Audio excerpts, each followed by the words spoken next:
sì bá wa kẹ́ wọn. Ẹ rí pé blogging náà ó ti wà redefined. Blogging ti wà redefined. Imagine if justice is data. And yes, àti àwọn blogger gidi. Òun sí àwọn blogger paru-paru.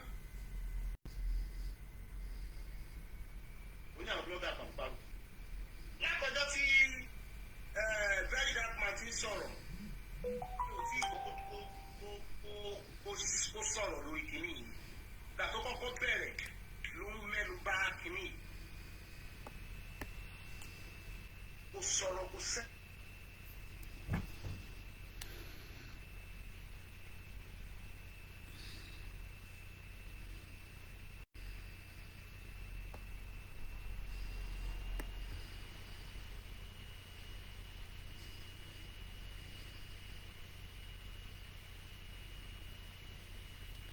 Okay, if you are joining me, let me know your location and your highest academic qualification. You don't need to mention, well, I can see your name anyway, but I'm not going to call your name. We still have like 6 minutes to start off. I appreciate the early comers. Thank you for your time. I know 1 p.m. GMT may not be convenient for everyone. So thank you. Let me see whether I can scroll to where I can see comments. Please help me to share the video so that other people can see it and also come on board. Let's see.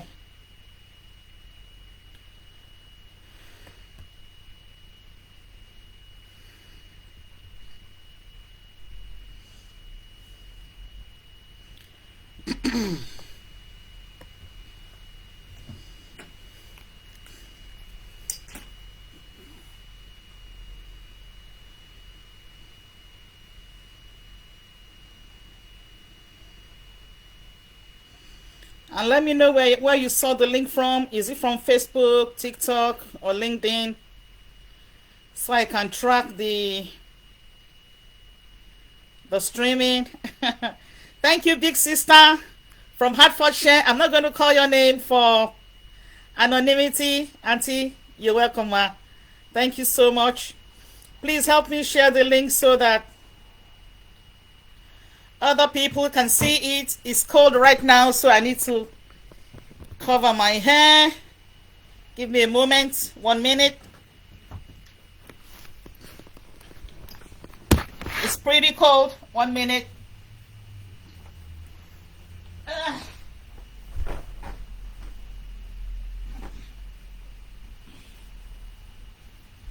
Yeah.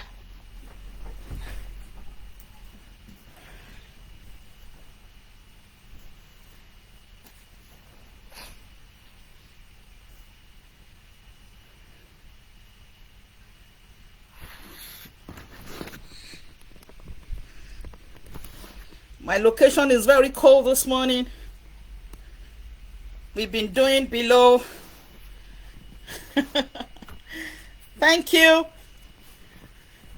We've been doing below 0 degrees to 6 degrees. Today we are 6 degrees, so honestly it's freezing. Even with the heater, it's cold. Thank you so much for joining me. Please let me know your location, the country you are streaming from. Let me know where you saw the link. Is it from Facebook? Is it TikTok? Is it LinkedIn? Is it YouTube? Because you know I just shared it all over. I'm not going to mention your name, so I'm going to acknowledge you by your location and by your highest qualification. Just to save, just to hide you under anonymity. Okay, so I'm not going to call anybody's name.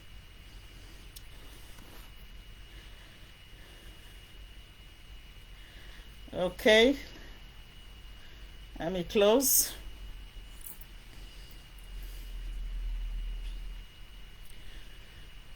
Thank you for joining me. Thank you for your time. It's going to be an explosive moment. I'm going to reveal as much information as you will need to help you with the subject matter.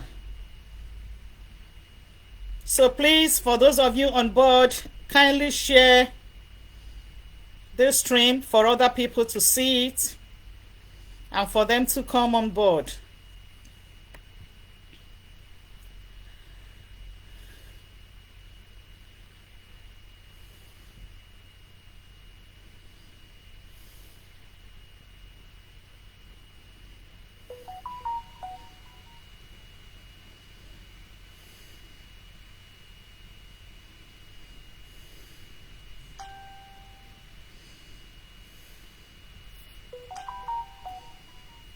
Thank you for sharing. Let me have your love and likes. We are going to start at the dot of 1 GMT, but I'm going to give like 10 minutes grace. Okay, thank you from LinkedIn.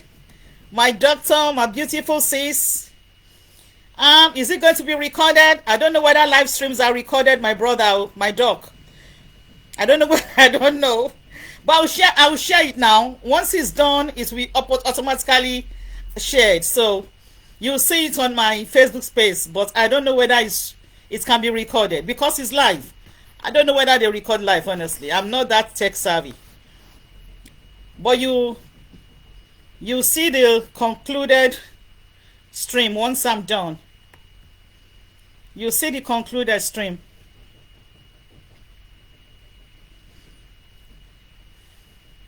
Please let me know where you saw the link. Is it LinkedIn? Is it YouTube?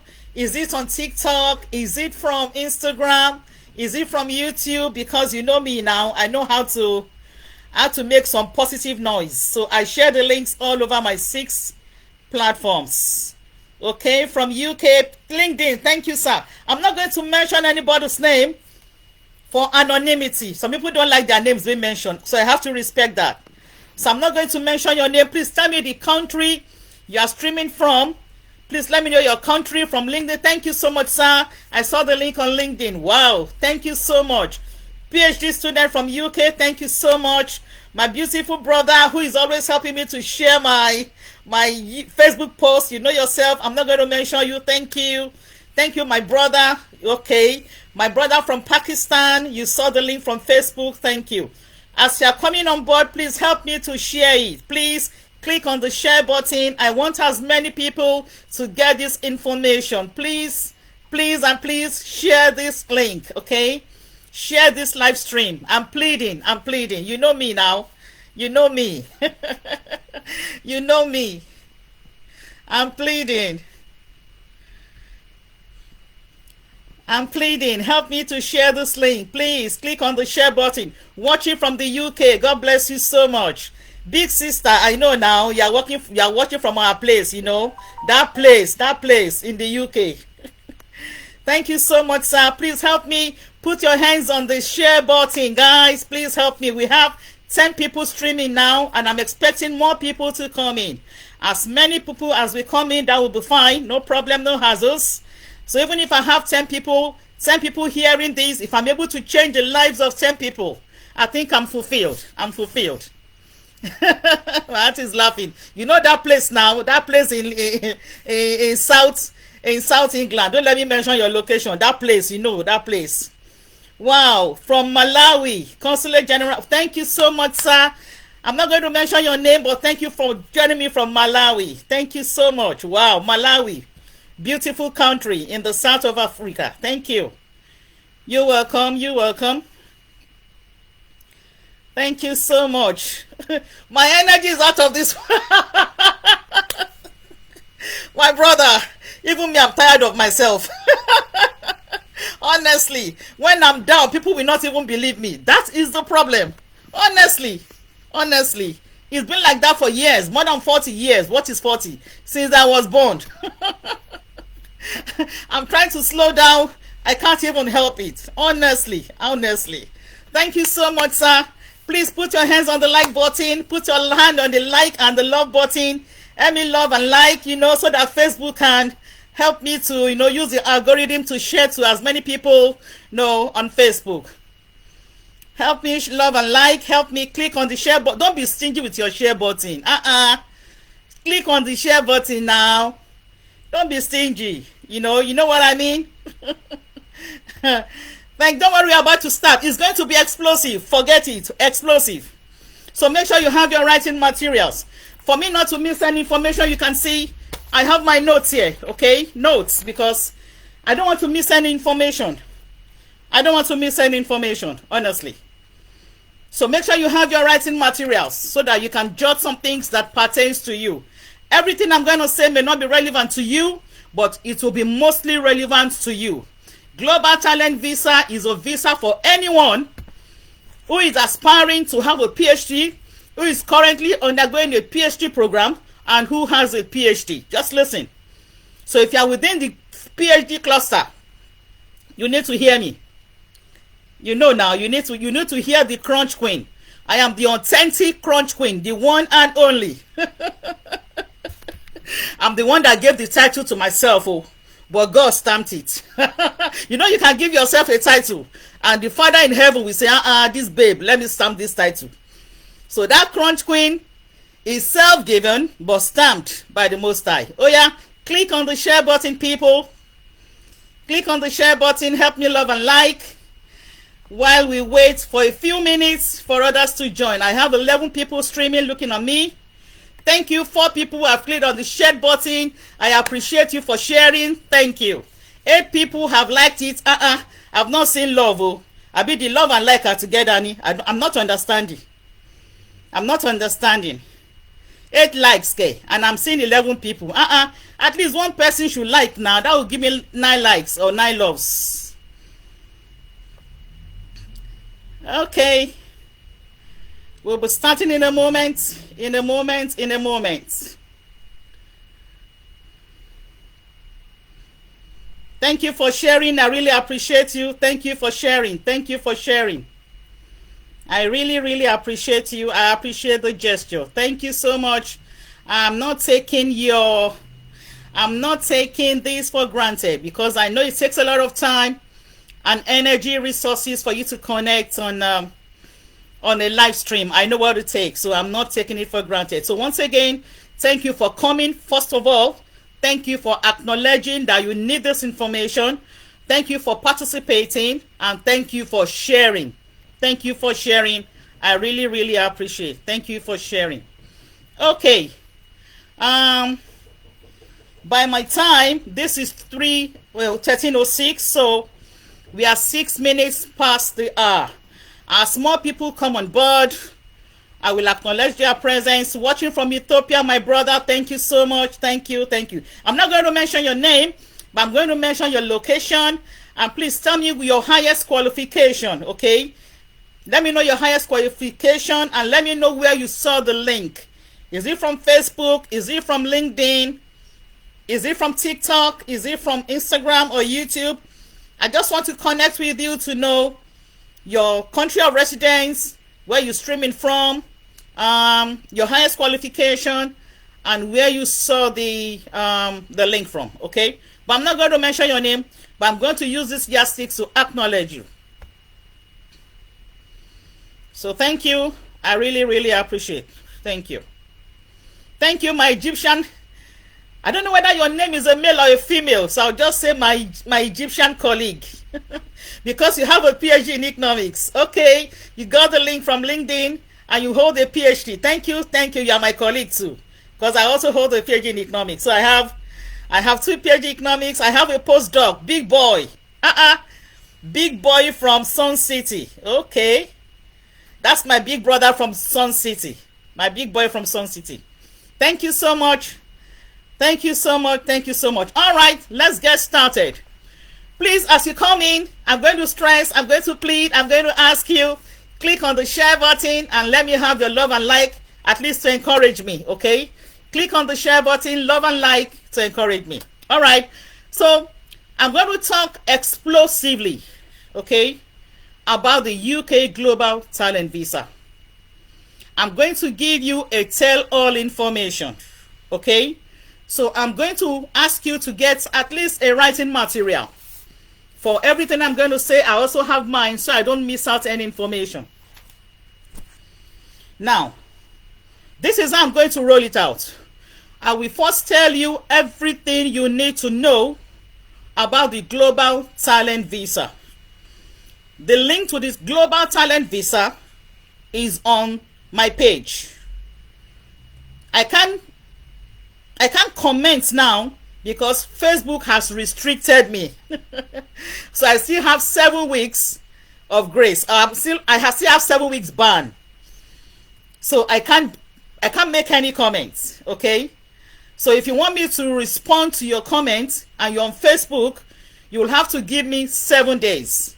You'll be rest assured I will comment. You know me. My response rates, I'm not overblowing it. My response rate is 99%. I respond. And I've kept that over the years. It's in my blood. I can't change it.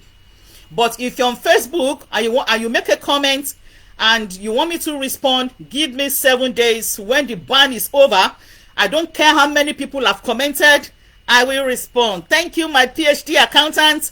Let me know where you're connecting from, the country, and where you saw the link. I'm not going to mention your name, but I'm going to acknowledge you by your title and by your location. If you're on LinkedIn and you make a comment, I will respond to you on LinkedIn. I don't know how that's going to work. I have the post on LinkedIn. So if you go back to that post on LinkedIn after the live stream and you make a comment, I will respond to you within 48 hours, today, tomorrow.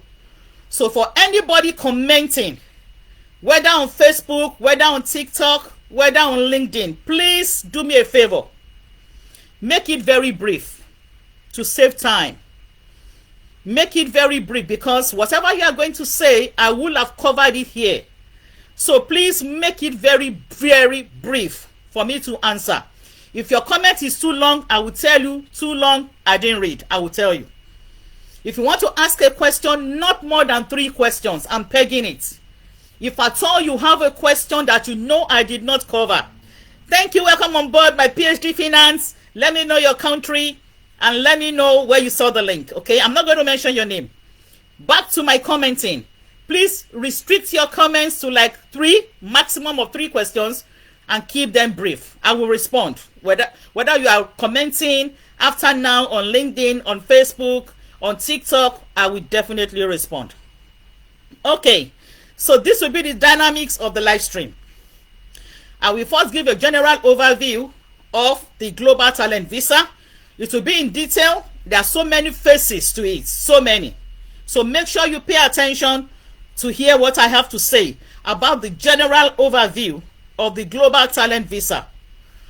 Second phase, I will now give you my live testimony about how I got this visa in less than 8 weeks. Honestly, I got the visa in 7 weeks. That is the truth. I began the application in May and I got the visa in the 3rd week of July. It was a 7 weeks application. I started in late May and I got it 3rd week of July. In fact, I got the visa on my birthday, July 25. That is the truth. I got that visa, the letter dated, I saw it, you know. So just wait for it. Don't be in a hurry because you have a lot to take away from here. All right, let's get started. What is the fuss about the Global Talent Visa? Why am I making so much? Why am I creating so much awareness about the Global Talent Visa? Because I don't want to miss anything. I wrote them down. I'm making so much fuss about the Global Talent Visa because many people do not know what it takes.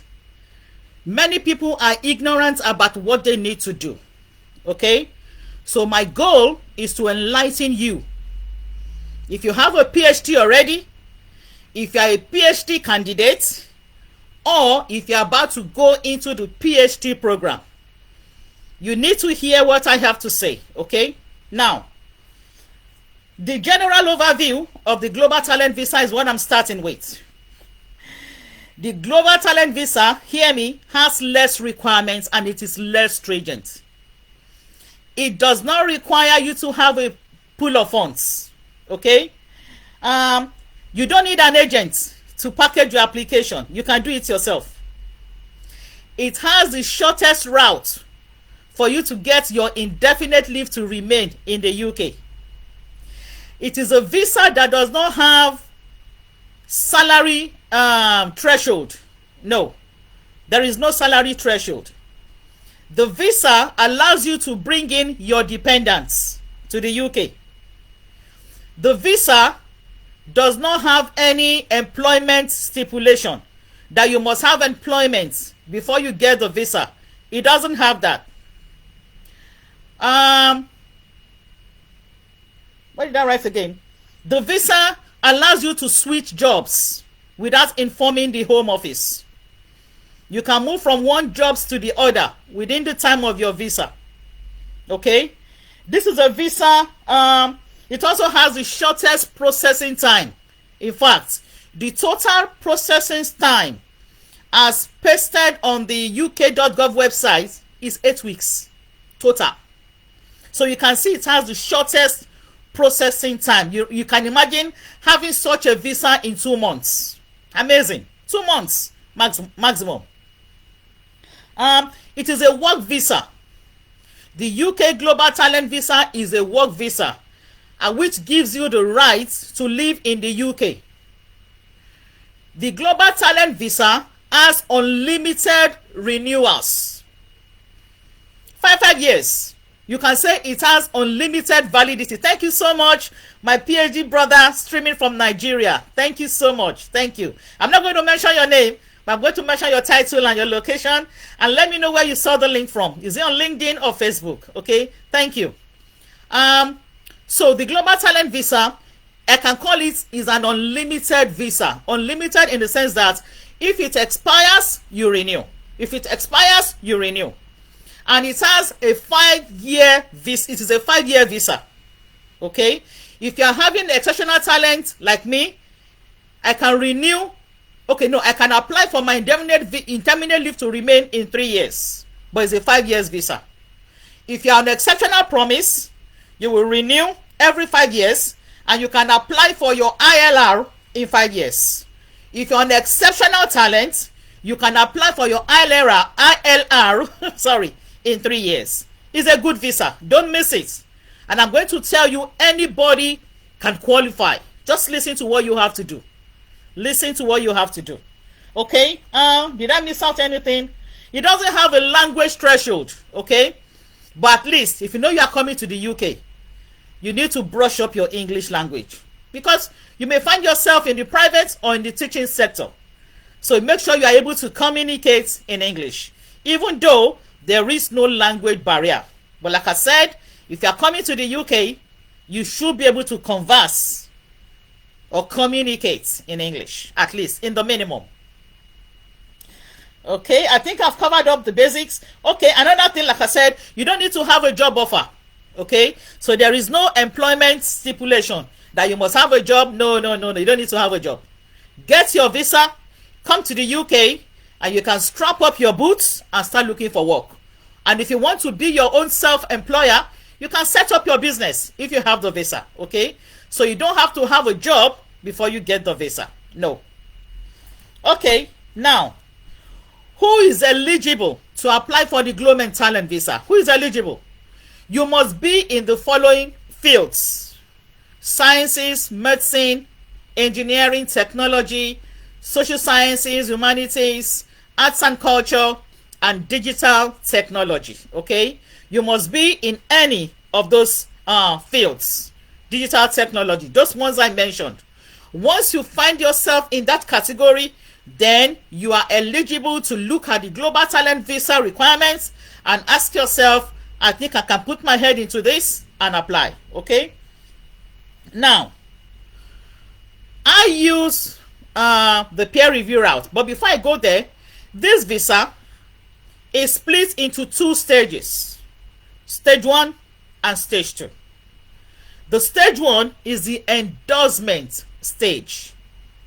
What the UK government did was that they identified 6 endorsers that will initially screen your application.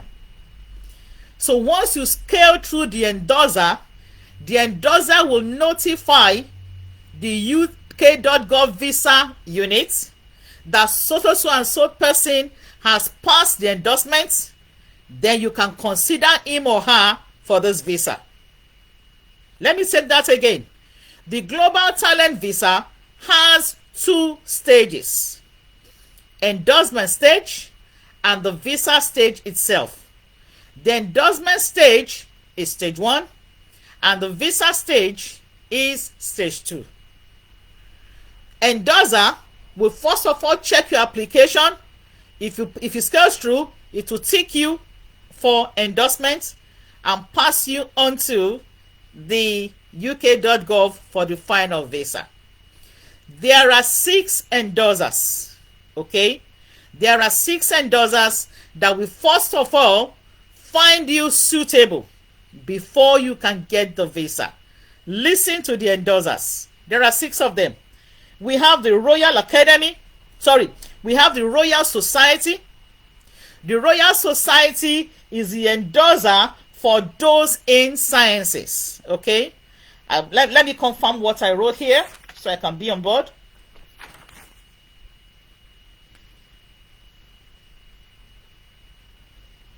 Yes, the Royal Society is for those in sciences and medicine. Okay, the British Academy will endorse anybody in humanities and social sciences. Okay, the Royal Society of Engineering is the 3rd endorser, and that unit will endorse anybody in engineering and technology. The 4th endorser is arts and culture, and they will endorse anybody in arts and architecture, okay, and food, tech, and fashion design. So those will be endorsed by the arts and culture. And number 5 endorser is Tech Nation. Okay, Tech Nation will endorse anyone in digital technology, and the digital technology category covers financial tech, it covers gaming, it covers cybersecurity, it covers digital engineering. Okay, first step is confusing. I will go over the first step. Don't worry. If you're a data developer, if you're a data programmer, your application will be sent to Tech Nation. And the final endorser, the number 6 endorser, is the UKRI. Okay, the UK for research and innovation is for anybody under innovation. Okay, so 6 endorsers. Okay, let me go over the first step, or you mean the first stage. The first stage is the endorsing stage. This is what the UK government did, because they don't know you, because they don't know your field, they don't know your specialty. So what they did was to contract 6 specialty bodies, let me call them that way. Somebody who can validate your specialty. Remember, they need experts. It doesn't matter your race or color. They don't want to know where you are coming from. This visa does not discriminate. Hear me, and hear me well. So if you are having phobia that you are coming from Asia, you are coming from Africa, will they take me? They will take you if you are qualified. Hear me, and hear me right. I got the visa right here in Nigeria. Yes. And from all you can see, I'm an African. So if you have what it takes, remove the fear from your mind. What they are after is, are you an expert as you claim in your field? And the only people who can validate if you're an expert are those 6 endorsing bodies. There are 6 of them. So what the UK government did will be to first of all send your application to the endorser of your field. I'm an economist, like you all know. So my application was sent to the British Academy. The British Academy will endorse anybody in economics, accounting, finance. You know now, those subjects in humanities and social sciences, you know them. Biz admin, marketing, they will send it to the British Academy. So my application, because I have a PhD in economics, was sent to the British Academy. That is the first step of the Global Talent Visa. And under the dynamics, the British Academy as the endorser should respond within 5 weeks. In my own case, the British Academy responded in 11 days. 11 days. So that is the first stage. If you're an accountant, if you have a PhD in accounting, your application will also be sent to the British Academy. If you're in banking and finance, you have a PhD in that field, your application will be sent to the British Academy.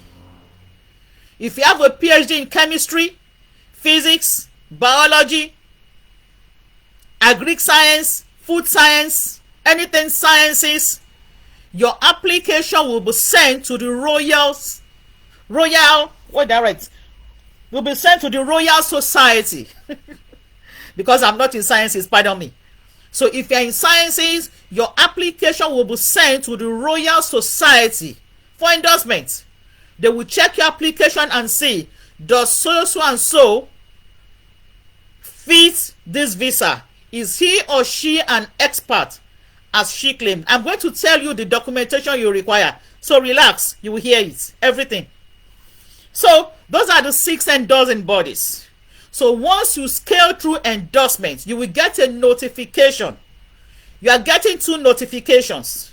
The endorser will notify you that you have passed the endorsement stage, and the UK.gov visa unit will also notify you that you have scaled through the endorsement. You can now proceed to stage 2. In fact, in the UK requirements, the Global Talent Visa requirements, they also suggest you can do your stage 1 and stage 2 at the same time. In my opinion, I will tell you, do them one step at a time. Get the feedback from the endorser before you go ahead for the visa proper. That is my honest advice. That is my honest opinion. Okay? I've told you now the 6 endorsers. Let's continue. Let me flip my book. Now, how do you get the endorsements? I've told you there are 6 endorsers, right? But how do you get the endorsement? You can get the endorsement in 4 ways. So let me pause now. If you're on the platform, please click on the share button. Encourage me by sharing. Click on the share button. Don't be too stingy with your share button. Also click on the like and the love so that Facebook can help me, promote this video organically, because I'm not going to pay for any advertisement or boost it. So click on the share button, click on the like and love. Show me some love, at least, to encourage me. I know we are both spending time, but I spent more time. I did more research to convey this meeting. It's at no cost. It's pro bono. It's free of charge. But please click on the share button and also give me some likes and some love. I will appreciate that. I will really appreciate that. Okay. I have told you about the 6 endorsing bodies, and listen and understand the ways by which you can get the endorsement. 4 ways. One of the ways is through peer review. Under peer review, your application is sent to the endorser of your research area. Peer review. Another way by which you can get the endorsement is if you can secure a senior appointment. So if you have secured a senior appointment from the level of associate professor, reader, or a full professorial cadre. Those are the conditions. A senior appointment, reader, associate professor, and a full professorial cadre, you can get the endorsement from your endorser. You push your application and your endorser will ratify, will validate, will verify to confirm whether indeed the senior appointment matches the criteria they want. Another way by which you can get an endorsement is when you have secured a grant, a research grant. So if I have a PhD in economics and I know I have a grant, they did not mention the amount. So maybe I got a grant for like £5,000 or $5,000 or $50,000 somewhere. I could use that as my stage 1 application, package it, tell them I have this grant, so and so, it will be well executed, blah blah blah, and the endorser will look at it and say, okay, does it make sense? This grant will make a huge impact if she comes here and she's able to do her research. Number 4, and the final way by which you can get the endorsement, is if you have a recognized fellowship.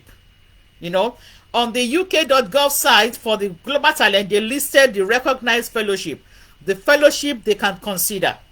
So go on my page, click on the global talent visa, then maneuver to endorsers. You see their recognized fellowships. Okay, so if you have any of those recognized fellowships, you can package your application for stage 1. Remember, the stage 1 is the endorsement stage. Stage 1 is the stage at which you have to cross the endorsement hurdle. To me, that is the most difficult stage. Maybe that's why it will take 5 weeks for the endorser to come with a conclusion. The visa itself is 3 weeks. 3 weeks. So the endorsement stage takes the last chunk of the entire processing, because they don't want to get it wrong about you.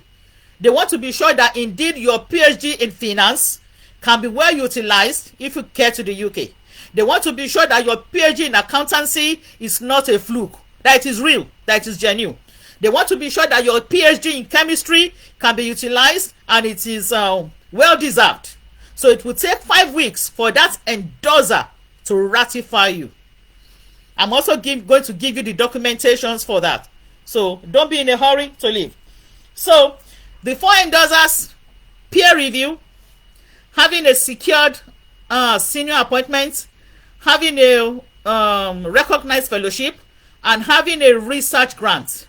Out of these 4, in my opinion, I may be wrong, the peer review route is the easiest. And that is the route I used. The peer review route is the easiest. And that is the route I used. So this live stream, because I'm going to teach you what I know. I'm not going to teach you what I don't know. I'm a teacher. So I'm going to tell you the nitty-gritty of the peer review so that you don't get it wrong. I did not get it wrong. I understand what I'm saying. And I'm going to tell you exactly what I did. And I'm going to give you some ideas about what you will do, because I understand that our situations are not the same. So I'm going to give you some proxy ideas that you can use to scale through your own application. Okay, now I hope the first step is clear. My brother who typed in that the first step is confusing, let me know whether you understand the first stage. Please, I need your responses. If you know you have been following me, I can see 13 people live.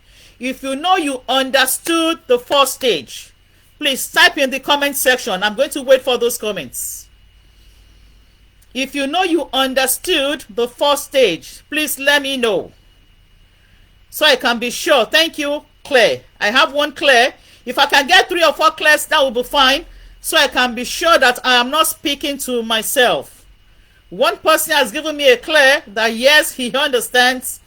If you know you understood the first stage, which is the endorsement stage. Thank you so much, my brother, my fellow PhD in economics. Thank you. Well understood.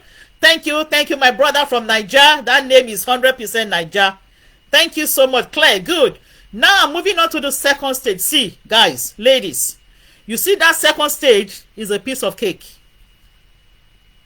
The only snag about the second stage is the IHS. Aside the IHS payment, which I'm also going to talk about, the visa stage is a walkover. Once you can scale through endorsement, congratulate yourself. It's as good as you have the visa. I can tell you for a fact, once you can scale through the endorsement stage, you will get the visa. Go and write it down. Once you can scale through, thank you so much, my brother who said loud and clear. Thank you, my pretty sister, my fellow dog. Thank you. Thank you. I'm encouraged. See, listen. Once you can scale through the endorsement stage, the visa has given us, let's say 90%. Let me give the remaining 10% to the documentations of the visa. So the endorsement stage is key. And I'm going to emphasize that when I get to the documentation. Now, let me go finally to the visa proper. For the endorsement stage, you know it's about money. The UK doesn't joke with their fees.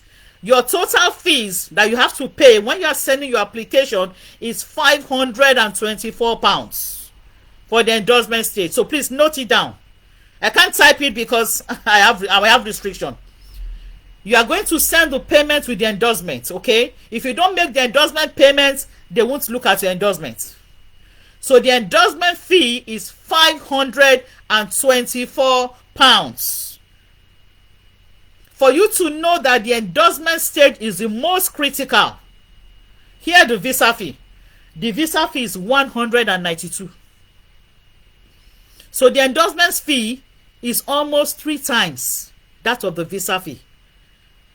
And the reason is because the UK government has pushed the responsibility of verifying who you are to a third party. And those are the endorsers. And they need to pay the endorsers too. So the endorsement fee is £524, which you have to pay when you are sending your endorsement application for stage 1. Don't forget about the money. As you are packaging your documents, also prepare the money. The reason why my own application took 7 weeks was because I needed to look for the money. Honestly, that was why. Because the British Academy responded to me in 11 days.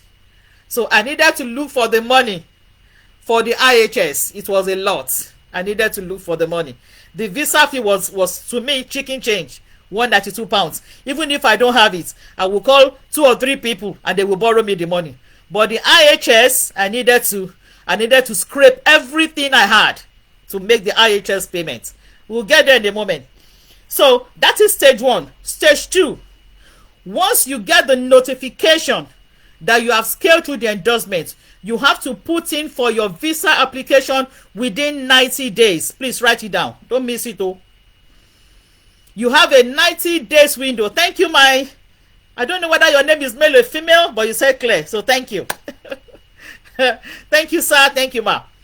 Once you get the endorsement, you need to make the visa application within 90 days. Otherwise, you will lose the endorsement. And I know you won't want to do that. So that is why you do everything possible to get that visa application in within 90 days. If you know you have to borrow money for the IHS, borrow it. You will pay back. Tell the person I will pay you back. For people who know me, they know I say it the way it is. I pray you all get this endorsement. For all of you that are connected and are listening to me, I pray you get the endorsement. Once you have the endorsement, the biggest chunk of your visa application will be for you to pay your IHS, which is your immigration health surcharge. As at the time I did my application, the IHS was £624 per year. And you are mandated to pay for 5 years. Please write down the figure. I can't type, like I said, I'm under ban. I can't type. So I'm going to call the figures out so that you can understand. So the IHS, when I did mine last year, was 624. All of you are aware of the current immigration rules that they want to take into effect April next year. From April next year, the IHS will increase to 1035 per year. So if you know you got those figures, please type it for me. Type in the old and the new. Old is 624 per year. The new figure for IHS is 1035 per year. If you know you got those figures, please type it. I'm waiting for some people to type it so I can know we're on the same page.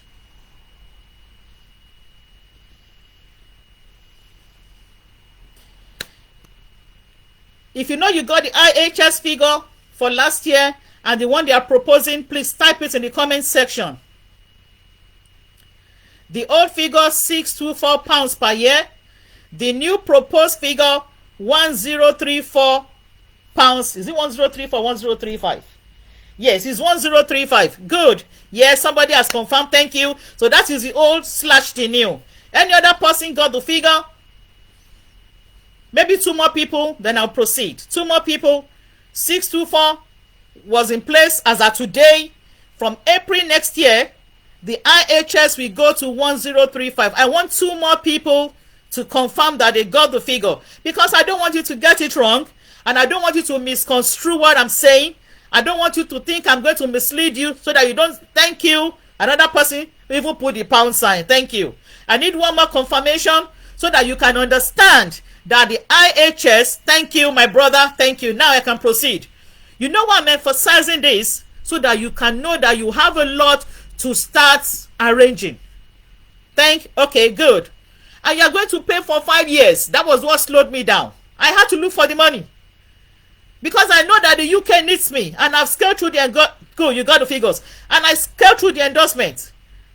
So 624 times 5 as a then was costing me £3,120. Hey, Jesus. As a then in my country, we were changing.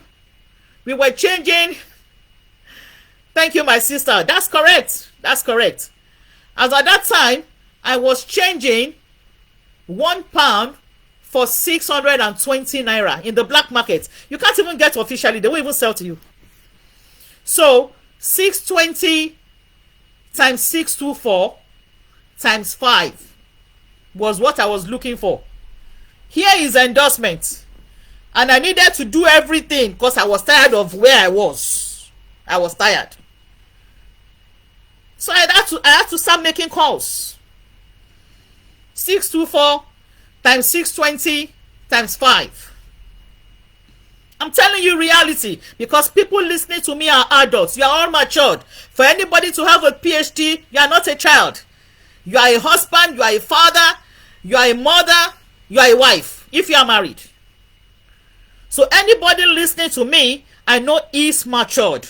And I know that you will do everything legit for yourself and for your family. I knew this visa was good. I knew this visa is a life-changing visa. So I started making calls. And I told them what I needed the money for. I don't borrow. It's not in my gene to borrow. I hardly borrow. That is the truth. But for this one, I had to make calls. I needed so much money, because I needed £3,120 to move, to pay. Because if I don't attach that to the visa, I won't get the visa. So that was the gap between when I got the endorsement and when I filed the application. I think the gap was like 2 weeks. It was an excruciating 2 weeks. That was where the delay came from. I made calls. I made calls to friends mostly, because families won't help you. That is the truth. But there are good friends that will say, if Ngozi makes it, I know have made it. I called friends. I sold my assets. I sold assets. Hear me. My assets. I had buildings. I sold. I sold. I sold. I sold. I got money from my Teachable platform. Most of you know I have my Teachable platform. Now you are talking. That's a lot. Somebody said close to 130k South Africa rand. That is a lot of money by our standard. I did everything legit. Not illegal. You know I won't do anything illegal. I did everything legit to raise the money. In 14 days, I put in my application. I was tired of where I was. I want you to do the same if you get the endorsements. Reach out to people that can help you. Some may say they don't have. In honesty, maybe they don't have. Good. Move on to other people. Move on to other people. If you need to borrow even the lump sum from one person, tell the person, if I get a job in the UK, I will pay you off. Just tell the person I will pay you off in 3 months. See, you will pay off the person maybe in 1 month or 2 months. But not to maybe stress yourself. You can say, okay, give me 3 to 6 months, I will pay you back. You see the money? That's a lot. 3 mil in naira. I didn't have it. That was 10. But now you are looking at 1035 times 5 years times the current pounds rate in Nigeria. In Nigeria, if I'm correct, I think it's 1035 naira to 1 pound. I'm saying this so that you can know the financial challenge that you will overcome. I'm saying it positively that you will overcome it. Don't miss the global talent visa. Don't let anybody deceive you. This is still one of the best visas for the UK. I'm going to do a video on the current visa proposals. They are trying to reduce net migration. The UK is fighting tooth and nail to reduce net migration. But do you know what? Of all the changes they are listing, none has affected the global talent visa. None. You can bring your dependents as a global talent if you're on the visa. You don't need salary threshold. No. You don't need to secure a job. No. The only thing that has affected all the visas is the IHS. And it's because they need money for the NHS. So now you need one, plus give me the naira for 1035 per year for 5 years and the current rates. Anybody please, I need it in the chat. For those of you in Nigeria, you will know better. If you're in Nigeria, give me the naira equivalent for 1035 for 5 years, because you're going to pay that for each of the year for 5 years. If you don't pay for 5 years, they won't process your visa. In fact, they'll put it there. So you must send in 1035 times 5 first. That's what you're sending. So give me the naira equivalent of 1035 times 5 for the rates in naira.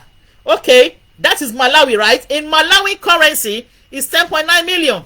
I need the Nigerian version of that currency. It's a lot of money, my brother. It is. It is a lot of money. So that is why I'm emphasizing this. But we are not going to be dissuaded by the money.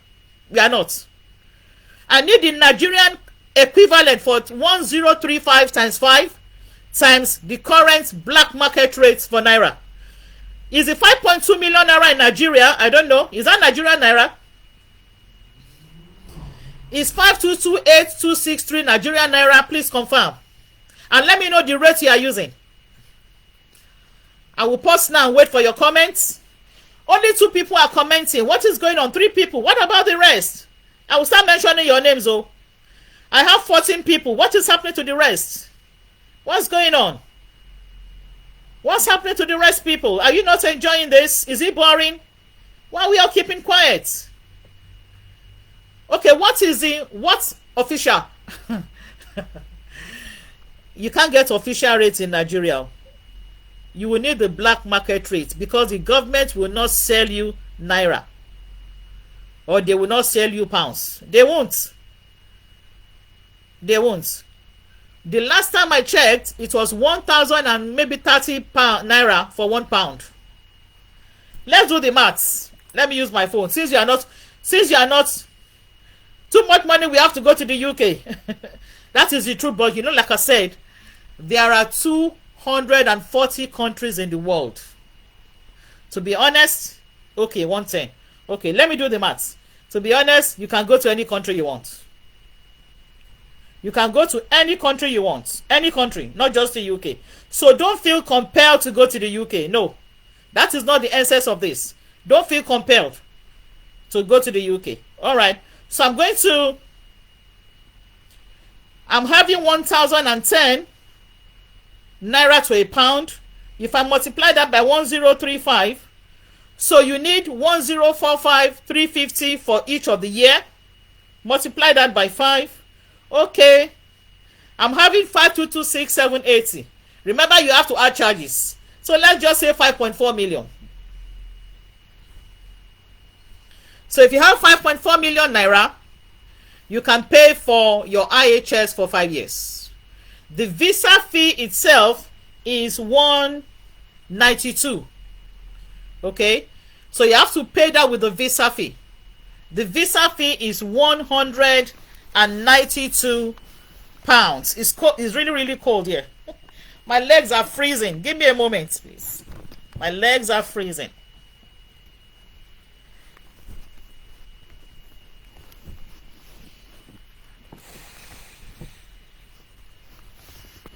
My legs are freezing.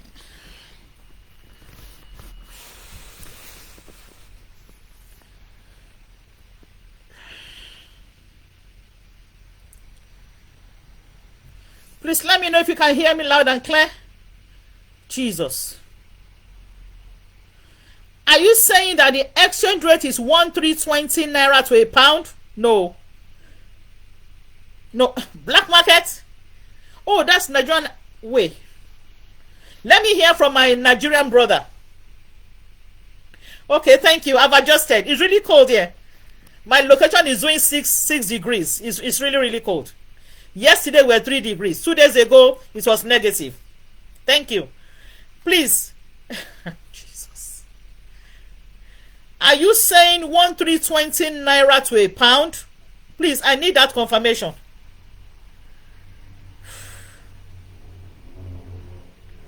I'm looking at the comment section. Thank you, sir. I'm staying warm. It's freezing. My legs are freezing. I had to sit on the bed. I was on the table before. I ran away. I needed to cover my leg. It's freezing. I tell you, brother. 1320 naira to a pound? Jesus.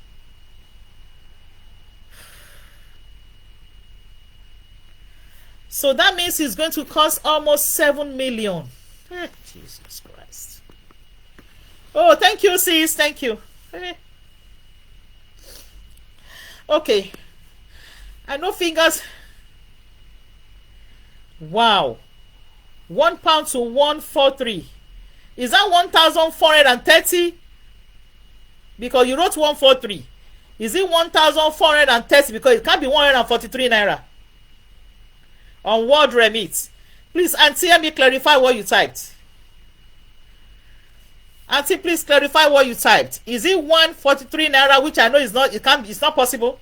Maybe you want to type 1043. Ah. Wow.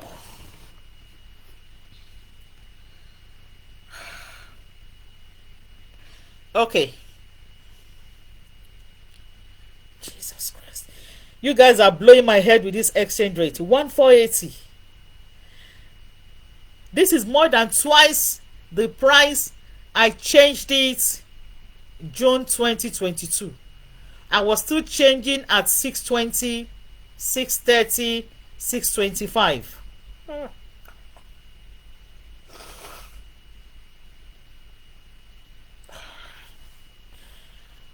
Okay. This is the toughest part of this visa. I'm not going to lie to you. I told you what I did. I sold my house. I sold property to raise this money.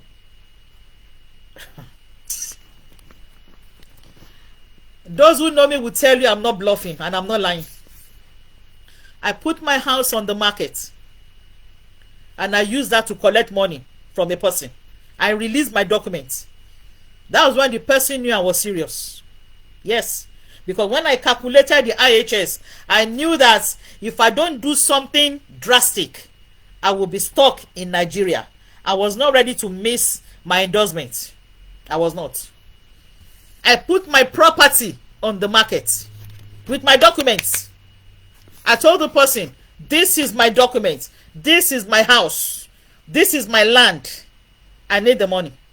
Because I don't borrow money from people, so they were shocked.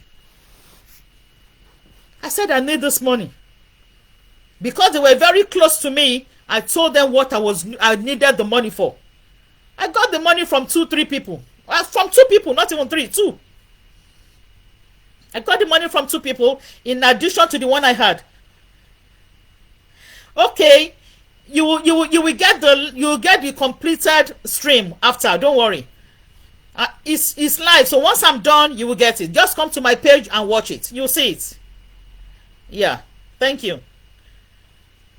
All right, you'll see it. Don't worry. So I put my properties on the market. I have a car, but I could not sell the car because I needed the car for mobility. So I couldn't sell my car. But I sold everything sellable to raise my money. So this is what I will tell you. I'm not going to tell you to do anything stupid or silly. But I'm telling you what is ahead after you have gotten the endorsement. If you don't pay for the IHS, they will not process your visa application, which is the stage 2. Honestly, they won't process it. They won't process it. So start thinking at the back of your mind. Start thinking positively. I have always been a positive thinker, always. So even if something wears me back down, I rebound quickly. I stand up quickly because I easily motivate myself. So have the attitude of self-motivation. Begin to think, if I get the endorsement today, how will I raise the IHS? Because it's there. You have to pay for 5 years. Okay, the figure for the dependent I did for my daughter. The visa for the IHS for the dependent has also been increased. I don't have the current figure. But for children under, I think, 16 years, it was £424. But now, I don't have the figure because it has gone up too. I don't have the figure, but I'll look up for it. Okay? I'll look it up. It has also gone up. But it was 424. I paid for my daughter, and I paid for 5 years for her. So if you are bringing in your dependents, you are going to pay them. You are going to pay for each of them 5 years. So I did for myself. Because I didn't want to leave my daughter behind. She's the only child God has given me. I said, look, if I'm flying, she goes with me. I did everything within my power to do for my daughter. Whether you get a job, of course. I'm going to talk about your job, your eligibility. They will look for you. They will, in fact, once they know you have the right to work, honestly, and they know you hold a global talent visa, my brother, you will find work. Write it down. You will. I will get there in a moment. Okay? So, now let us go to peer review, which I used. Let's go to peer review. If you want to package your application under peer review endorsement, listen to what I have to say. Because I use the peer review. For the peer review, good. If you're still on the PhD program, good, because you have your route. You are going to use the exceptional promise route. So wait for it. Very good. So if you're a PhD candidate, okay, no. The PhD exceptional promise is for those early bird. No. So if you're still on your PhD, you have to finish your PhD. Let me correct myself. If you are still on your PhD, you have to finish your PhD. Okay, but I want you to listen so that you can know what you can do to get the visa. I'm happy you're on your PhD. £1,700. What's £1,700? What figure is that? Please let me know what figure you're talking about. So if you're on your PhD, very good. So listen to your prospects. Know that you have a visa that needs you. You have a visa that needs you. Okay, the global talent visa is for PhD holders, and you're on your PhD. So ahead of you is your prospects of coming to the UK. Okay, so good. Let me know the program you are doing for your PhD. Now, listen to the documentation that you will need for the peer review.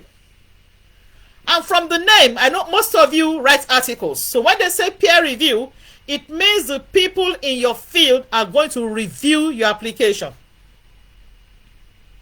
Now listen, this is how it goes. I read economics. I have a PhD in economics. I packaged my endorsement application and I sent it to the British Academy. Oh, you are talking about the... No, but that figure is wrong. It's 524 plus 192 plus 1035 times 5. The 1035, you have to multiply it by 5. So, my brother, 1727 is wrong. Let me give you the figures again. 524 plus 192 is the cost of the visas. Stage 1 and stage 2. Then IHS is 1035 times 5. Then you can add all together. So do it again and please give us your figure. Thank you for that. So I'm waiting for your final figure. It is 524, not 500. Please correct that. 524 is the payment for stage 1. 192 is a visa for stage 2. 1035 times 5 is the IHS payments that will go with your second stage application. So kindly do that your arithmetic again and give us the final figure in pounds. Those are all in pounds. So give us your figure in pounds. Thank you, sir. Thank you so much. Now, listen to the documentation for peer review. You must have a PhD holder, so make sure you have your PhD certificates already. Or you have maybe a letter to show that you have your PhD certificate. But I will honestly advise you to have PhD certificates with you. They don't need you to send the original. Just do a scan copy or a photocopy and attach. So a PhD certificate is more believing than a statement of result. So start applying to get your PhD certificate from any university you attended. I'm telling you what you need to do now. That is the correct figure. Thank you. Thank you. Is it? I'm going to tell your student that their teachers don't know their maths. I'm saying 5891. I'm saying 5981. Which one is the correct one? Because I can't begin to validate. But definitely, some students need to come and see their teachers. So who is right, who is wrong? Is it 5891? I need a third person to clear this fight. I need a third person to settle this mathematical differences. I need a third party to clarify. I need to tell your students, come and see your teacher. So, okay, you corrected it. Thank you. You've not corrected it. So, is it 5891 or 5981? I need a third party. My PhD. I need some. Why are we all keeping quiet? What's going on? I will stop talking. No. Only 2 people are commenting. What's going on? Okay, 5891. Okay, 5891. Okay, thank you, my brother. My brother from that. Okay, mistyped. Okay, your sins are forgiven. Go and sin no more. Okay, my brother from Najas has doubled in. Okay, all right. So you see now, 5891 is not a joke. I need one more thing. Let me put that in Nigerian naira. Let me put that in Malawi currency. Let's know what we are up against. If you're in Pakistan, put it in your Pakistani currency. If you're in India, from India, put it in your currency. Let's know how much we need in your currency. Let's know how much we need in your currency. 5891 pounds. How much is it in naira? How much is it in Malawi? How much is it in India? How much is it in Pakistan? If you're hearing me, please put that figure in the comment section. That is to tell you what you will need for this entire application. For you as a person. For you as a person. So this is what you'll be looking for. Wow. In Pakistan, it's 21. It's 2 million. It's 2.1 Pakistani currency. Yes, my sister, I need that in naira. How much is 5891? Oh, yes, for you, one person. Honestly. In India, 6.2 million Indian rupees. I don't know the economic stratification in India, but I know that is a lot of money. I know it's for you. I know. 6.2 million Indian rupees by all standard. It's not cheap. So in naira, no, you need to add all the visas too, my brother, giving me 5.3 million. That's not correct. We are looking at 5891 pounds. Multiply that, change it to naira for me, please. 6.17 Indian rupees. It's no joke. That's 6.2 million. I need the naira for 5891. What is it? What is the naira version? My sister, help me with the naira version. You see, in Malawi, 12.4 million. One person. That is for you as the principal applicant. My sister is giving me 8.4 million. That's 8.5 million. One person. I'm trying to open your mind so that you can know what you are up against. And I will also use that to tell you the lowest salary you can get if you are coming into the academic system in the UK. You will now decide, is this worth it? We'll get there. You will now decide, is it worth it? Please help me to share this live stream. You are not sharing now. Come on. And I'm not seeing the support. I'm not seeing the love and like. I'm not seeing the love and like. Come on, give me some love. Give me some like. In Nigeria, 5.9 million, 6 million, approximately. Stop using official rates. It's misleading. Please, no. My Nigerian fellows are right here. There is no official rates. We all go to black markets. That's the truth. Don't give official rates. It's black markets. You won't get it from the official rates. Honestly, sir. So just look for black market rates. I did everything in black market. That was even last year. Today, you see, the story it has not changed. Everything I processed by myself I was going to the Malams, Awusas. Everything. Nothing was done. 8.8. Now you are talking. So let people know what they are up against. Now you are talking. You can't get anything from official. No. You have to go through the black markets. It's black markets. You know. Please help me to share this stream. Please. Don't be stingy with your with your shares and with your likes and with your love. Help me now. Lend me this one. Guy, I just told you what I did. I sold assets. I sold property. For those who know me, they will tell you. I sold it.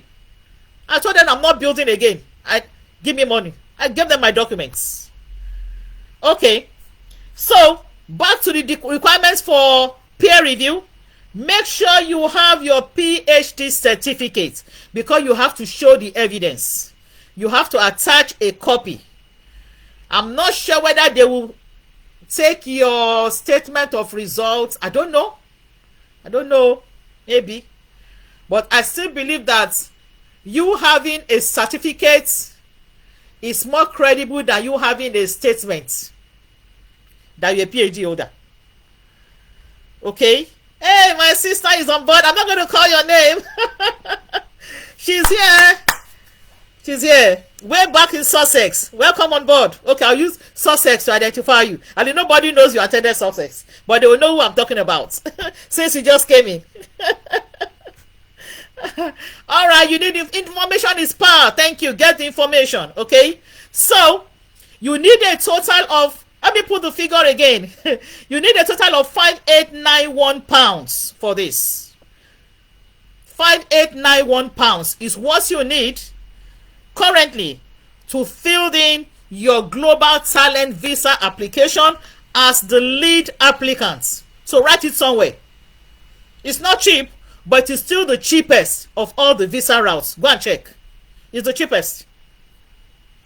So get your PhD certificate to prove that you have a PhD. Number 2, you must be an active researcher, meaning that you are writing papers.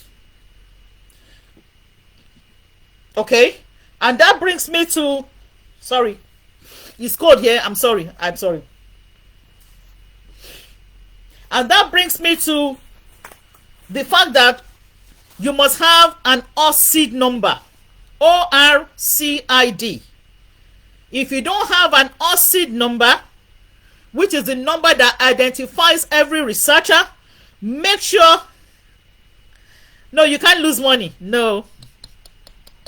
100% you can't lose money. You know why you can't lose money? You don't need a third party. You don't need an agent. You do it yourself. You can't lose money. I said it before. You don't need an agent. This is a visa that you do not need an agent. So the risk of losing money is 0. Okay? So you can't lose money. So make sure you get your ORCID number. ORCID. the number that identifies every researcher. If you don't have your OSID number, go to www.osid.org and get your number free of charge. You know why I'm emphasizing this? You need to put that OSID number on your CV, because they will click on it and they will see your publications. If you have a Scopus number, put your Scopus ID. If you have Google Scholar, put it on your CV. They will click on those links to see your papers. They want to see how active you are in research. The UK does not joke with research. Okay? So you need OSID number. They didn't tell me this. I'm just using my head. Because if you want to know whether Ngozi is an active researcher, where will you go? You go to my Google Scholar. You will go to my Scopus. You may go to my Publum. If you have a Publum number, put it there. You will go to my OSID and click to verify whether my papers are there. I'm going to mention those things again. OSID, make sure you have your OSID number. If you have Scopus, you have a number, put your number there. Google Scholar, put your link. Publum, put your link. Which one again? ResearchGate, I don't know whether they're good about it. At least they can see your papers on ResearchGate. Put it there. How many research papers should we have? They didn't say. Honestly, they didn't say. But put as many as you have. When I applied last year, I had about 52 papers. I put everything on my CV. And I'm going there.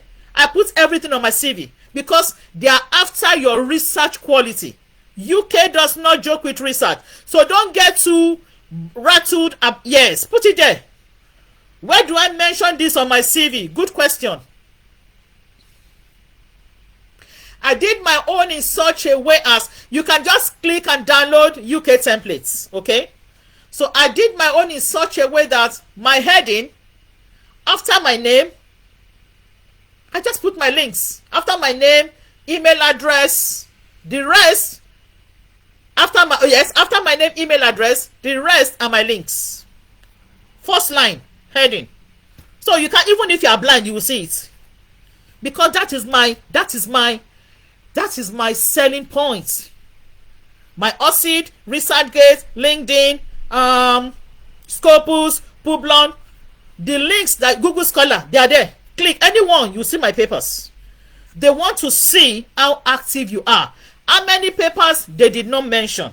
Okay, quality, quantity, put everything. It doesn't matter. Okay, let me say it again. Quality, quantity, put everything. Put everything. If you know you have more than my own, if you know you have more than 50, you can just put papers you wrote from year 2020 to date. Put it there. Me, I didn't have plenty. I didn't have plenty. I've been writing since 2017 thereabout. When I applied, I had about 50 papers. I put everything there. Everything I put there. And they can verify. If they go to my Google Scholar, they will see them. If they go to my Scopus page, they will see them. Because they won't call you on the phone. They will look at those links. They will look at those links. And they will not only believe what you type on your CV. It is those links that will verify. That is why you need the OSID number. So if you know you are just publishing and you don't have OSID number, you are cheating yourself. Hear me and hear me well. ResearchGate is fine, but you need OSID number. Do you even know why you need the OSID number?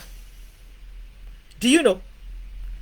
The OSID number identifies you from anybody bearing an exact name like your own. It's like a matriculation number. It's like your student number. In a university, okay, look at your students, for example. 2 people can be bearing the same name. Yes or no? Let me hear your responses. Let me hear your responses. We are all teachers. Most of us are 2 teachers. Have you come across any 2 students having identical names in your life? Maybe not now, but in your life. Just put yes or no. Yes, people can bear identical names. Exact. Let me just say yes or no. Thank you, my brother from Nigeria. Somebody somewhere can be bearing your exact name combination. I won't call out your name. That is why you need the OSID number to separate DO from another DO. Thank you, yes. Thank you, my brother. So if you are a researcher, hear me and hear me well. I will answer your question. Get your OSID number. I'm not even joking about this. So if you don't have your OSID number, as you are hearing me, get your phone or whatever you are using, minimize, and go to www.osid.org. Thank you, that is it, OSID. Somebody has written it down, so let me put that www.osid.org. That is the link so that people can click on it. It is free, you are not paying a kobo. Get your OSID number today. Put it on your CV. And go to your OSID account and upload all your papers. Do it before you start this application, so that you don't shoot yourself in the leg. Okay? So, you need a 3-page CV, A4, not more than 3 pages.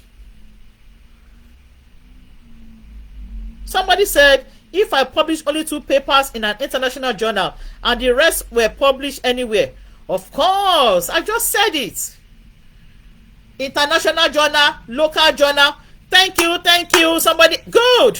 Oh, you guys are wonderful. I'm happy that the people who are hearing me today are people that understand. The OSID is a 16-number digit. Oh, my brother, thank you. Somebody put the link itself. Please click on that link and get your OSID number. Do it today. Do it right now. Do it this minute. The OSID number is given free of charge, so that if anybody is having the same name as yours, it is the number that will identify you. Atmospheric physics, good. Once you finish your program, your endorser will be the Royal Society. Atmospheric physics. Royal Society will endorse you. So start writing papers, get your OSID number, and look ahead and tell yourself, I will get this visa. You have to be optimistic. Put on your optimism button. Look for your optimism cap and tell yourself, now I know what it takes. I'll get the global talent. Anybody can get the visa. Anybody. Okay? Your CV, 3 pages. Not more than 3 pages. A4. Not front and back. Oh. A4. Okay? Make sure that all your papers, as much as can enter your CV. You hear me? Because it's your endorser you are sending it to. Should we tell what kind of research links? No. Like I said, I love this question. See, there is no right and wrong way, but we know those links that make sense. Google Scholar, don't joke with it. OSID, don't joke with it. Scopus, don't joke with it. Those 3 must be on your CV. Let me mention the Ampublon. Thank you. Thank you so much. Somebody has just commented.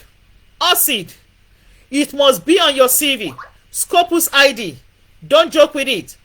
Publon is your Web of Science. Do not joke with Publon.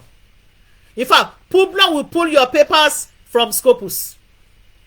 Honestly. Google Scholar, don't joke with it. LinkedIn ResearchGate, those are supplementary. They can decide to go there and see how professional you are. So that settles to the fact that if you have a LinkedIn page, go and make it professional. In the sense that your summary heading, okay, good. So, okay, let me talk about LinkedIn. For your LinkedIn, go and redo your summary heading. You can use my own LinkedIn profile as an example. It's not the best, but it's good. You can check out my LinkedIn page. Is Bosede Ngozi Adeleye. Look at how my header is.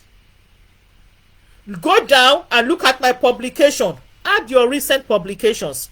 On my publication, I have about 70 papers on LinkedIn. Maybe 70. I spent like a weekend to put my papers on LinkedIn. Because you know why? That is where professionals go. And hear me, they will check your LinkedIn page. Whether you are a PhD candidate, whether you have finished your PhD 2 years ago, or you are a prolific researcher. Here, they will check your LinkedIn page. So go and redo it. Check my profile. It's simple, but look at my heading, look at my name, look at the way I did it. Look for a good picture. Don't use the picture that you are frowning. Don't go and start frowning. They will say you are not happy.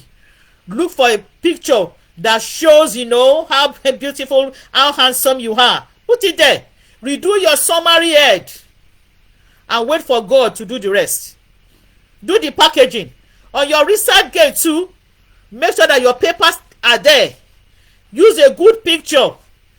International conferences, you can put them. I put them in my CV too. You can put them on the last part, but your papers first. The emphasis is on active research.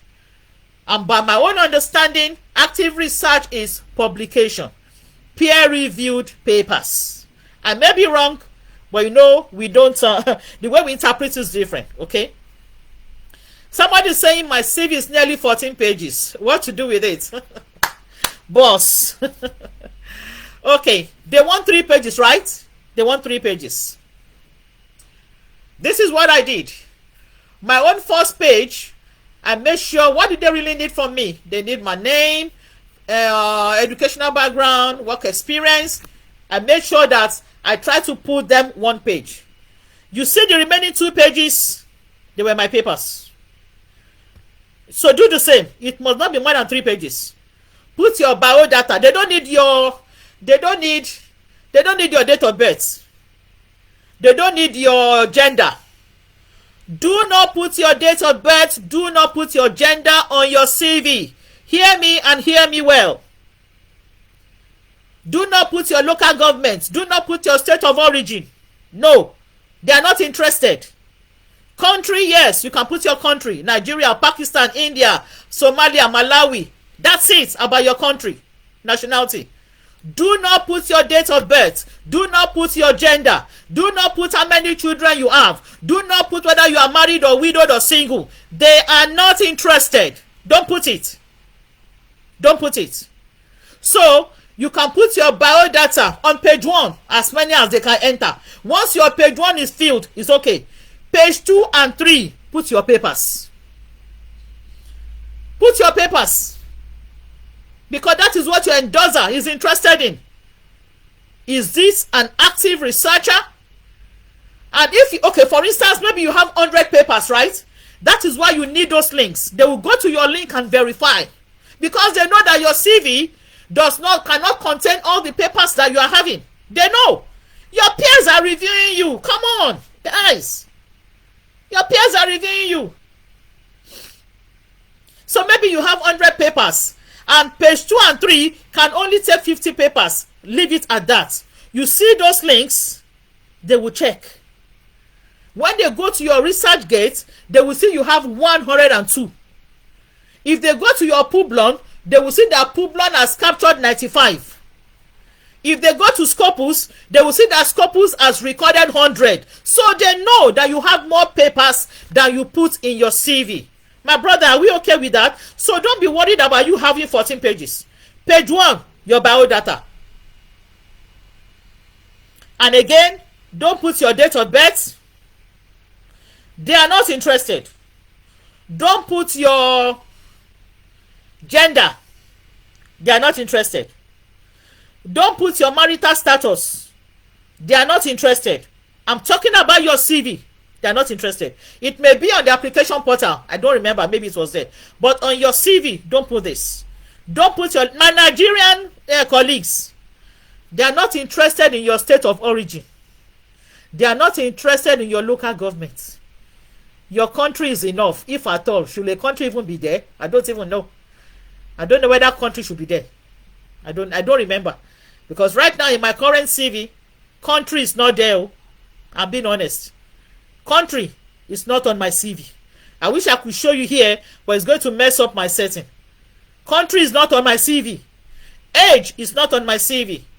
I removed that a long time ago when I watched somebody's webinar and they told me, Ngozi, remove this rubbish. I removed them. Okay. Publication profile must be detailed in your CV. Yes. Your page 2 and 3. If you have conferences, you can put them below the papers. Maybe to fill the spaces. That's fine. But you need those publication links on your first page so that they can go and check. They can go and check. Publon, Scopus, OSID, LinkedIn, ResearchGate, Google Scholar. Put the links on your header, your first page. Let them know this is me. This is my research me. You want to know about me? Click on. They will click on it. Come on, forget. They endorse us now. They need to endorse you, so they will do that. You need a statement of purpose. The same statement of purpose you wrote when you wanted to enroll your PhD. Just tweak it around. What will you write there? What you intend to contribute to the UK research community. Don't let your statement of purpose exceed 1 page. Maybe maximum 1.5 pages. I think mine was just a page. I don't remember. People ask me for statement of purpose. I tell them you can do it yourself. Nobody taught me statement of purpose. So that's why I refuse to give anybody a statement of purpose. You know why? Put in something for yourself. It's not everything somebody's giving you templates. Download the template online and edit it. There are so many templates online. Just type statement of purpose. You will download and just edit it. Edit it for this visa. Okay? So you need a statement of purpose. And from the heading, what is your purpose for trying to get this visa? Tell them what you have and what you can do. Tell them your research area. Tell them your research specifics. You can summarize some of the papers that you have done. I'm not saying reproduce your CV, no. But tell them your research area. If you have attended conferences, tell them. If you are a part of a research group, tell them. Okay? If you have any affiliation to any foreign institution beyond your local institution, you can indicate. If you have any membership to any UK research community and what you do, what you bring on board, put it in the statement of purpose just to give them an idea of who this person is, so that when he or she comes into the UK, he or she will not be a liability. Now, you need 2 recommendation letters. Before I tell you my own story about how I got around this, you need 2 recommendation letters.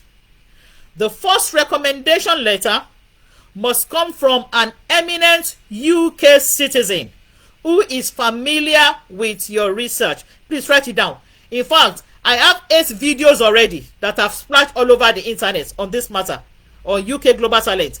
It's on TikTok, it's on this my Crunch Queen Space page, it's on my Boss Ngozi Adeleye profile, it's on my Crunch Econometrics Facebook page, it's also on my Crunch Queen Space YouTube channel. All the 8 videos are there. I'm just repeating what I've said in those videos because people are telling me to do a live even after those videos. I didn't want to do it, but I just had to. The pressure was too much. So here I'm even having just 12 people. No problem. At least I'm happy people came. And I'm happy that those who came will get something, something cogent from here. So statement of purpose, you need it. So let's go to recommendation letters. You need a recommendation letter from a prominent, they put it there, eminent. It was there. And eminent means somebody they can validate. If I'm getting a letter from Professor XYZ, as an example, the British Academy, we want to know how prominent Professor XYZ is to issue me a letter. And if you want to get a recommendation from such eminent person within your field, please try to look for a full professor. Be on the safer side. Get the letter from a full professor. I will give you ideas on how you can get the letter. The second recommendation letter must come from a senior staff of a UK organization. A senior staff of a UK organization should be able to issue you a letter, and that organization must identify with your research area. There are so many organizations in the UK. Organizations are not universities. I'm talking about organizations like Royal Economic Society, the accounting bodies, education body, economics bodies, finance bodies. You know what I'm talking about now? Those bodies, they are organizations. So separate organizations from universities, okay? So they will need you to get a letter from a senior personnel from those organizations. I will also tell you how I was able to get mine. Then you pay the endorsement fee of £524. Okay, so let me list your requirements again for the stage 1 endorsement. Make sure you have your PhD certificate ready. Make sure that you have your OSCID number and all the links to put on your CV. Number 3, your CV must be a 3-page A4 paper. Make sure that your publication profile is indicated in your CV. In fact, in your application process, they may even tell you to put in all your publications on that portal. So you can use the opportunity to put all the papers that you are not able to put on your CV. Okay? Then make sure you have your statement of purpose ready. I think you are even going to upload that or just copy and paste. So make sure that you have drafted something for your... I will answer your question in a moment. So make sure that you have drafted your statement of purpose. Okay? Then make sure that you have the recommendation letters ready, because you are going to upload them. So whoever is going to give you recommendation letters will send them to you. You'll be the one to upload those letters. Okay? So they will need to stamp it, they will need to sign it. It must be on their letterheaded papers, then they will send it to you. You as the applicant will attach the recommendation letters to your application and upload it. I forgot to mention that if you are an early bird PhD holder, maybe between the first year and 5 years. So if you're a PhD holder within 5 years, they count you as an early bird. Okay? So if you don't have much publications or much experience, you will need to attach an existing fellowship that you have. Okay? That is the difference between anybody applying for exceptional talents and exceptional promise. So make sure that you have documents to show that you have an existing fellowship if you are still an early bird researcher. So that means you don't have much publications like an experienced researcher. Okay? Then you pay your endorsement fee of £524. If you don't pay the endorsement fee, they will not process the application. Package all those things together, send your application, and I'm optimistic you will get the endorsement. The endorsement period is maximum 5 weeks. Maximum, you will get a response from your endorsing body. Let me answer this question. Could you please share your experience? I will. I said it. I'm not going to hold back any information. I said it. My experience is coming after I've given you the information about the global talents. I will tell you my experience. No doubt about it. Okay.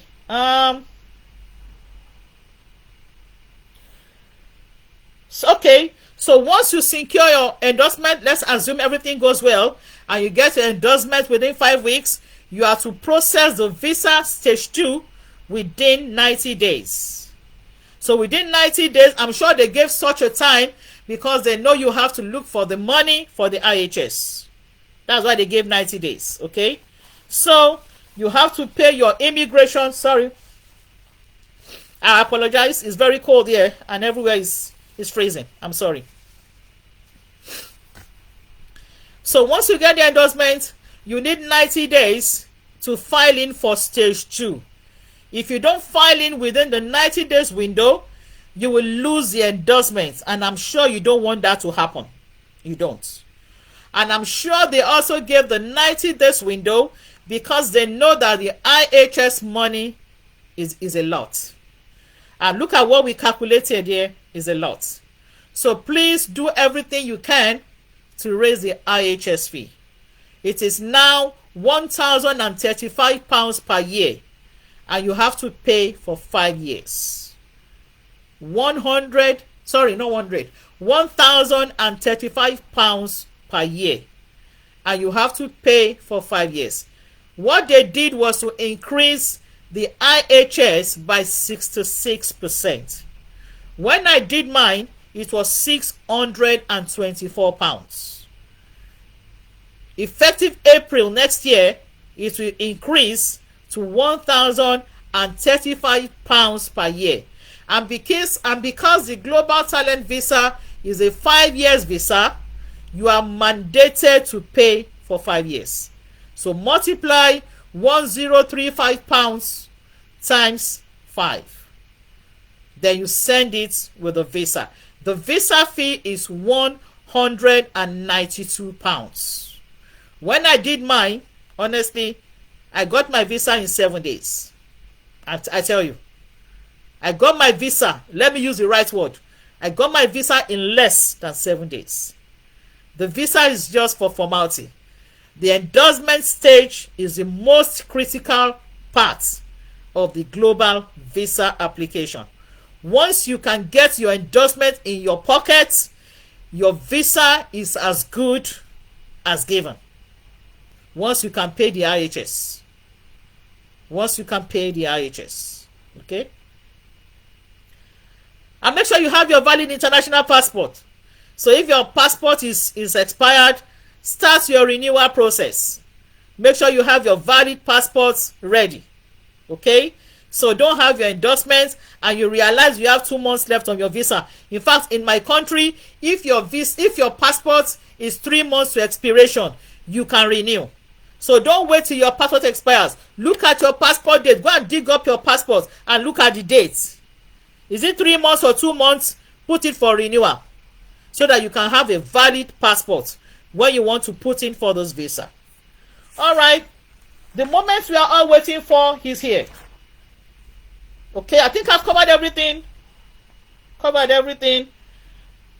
Now to tell you my story, how I got the Global Talent Visa in 7 weeks. You can still be dropping your questions. I will try to respond as much as I can.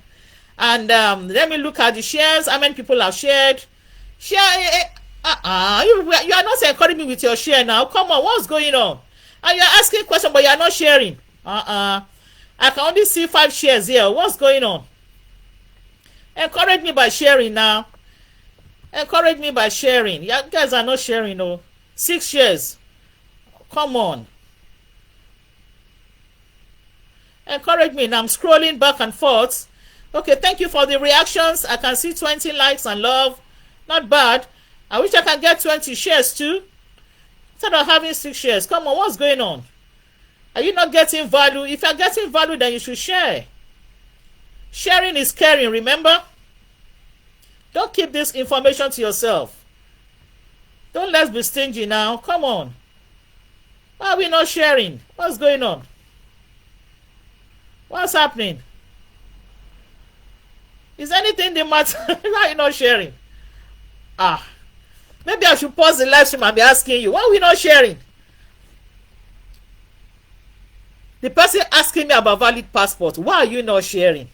The person who asked me how to get a recommendation letter, why are you not sharing? I'm looking at the share button and I can see only a few people's name. What's going on? You can't be asking questions you are not sharing now.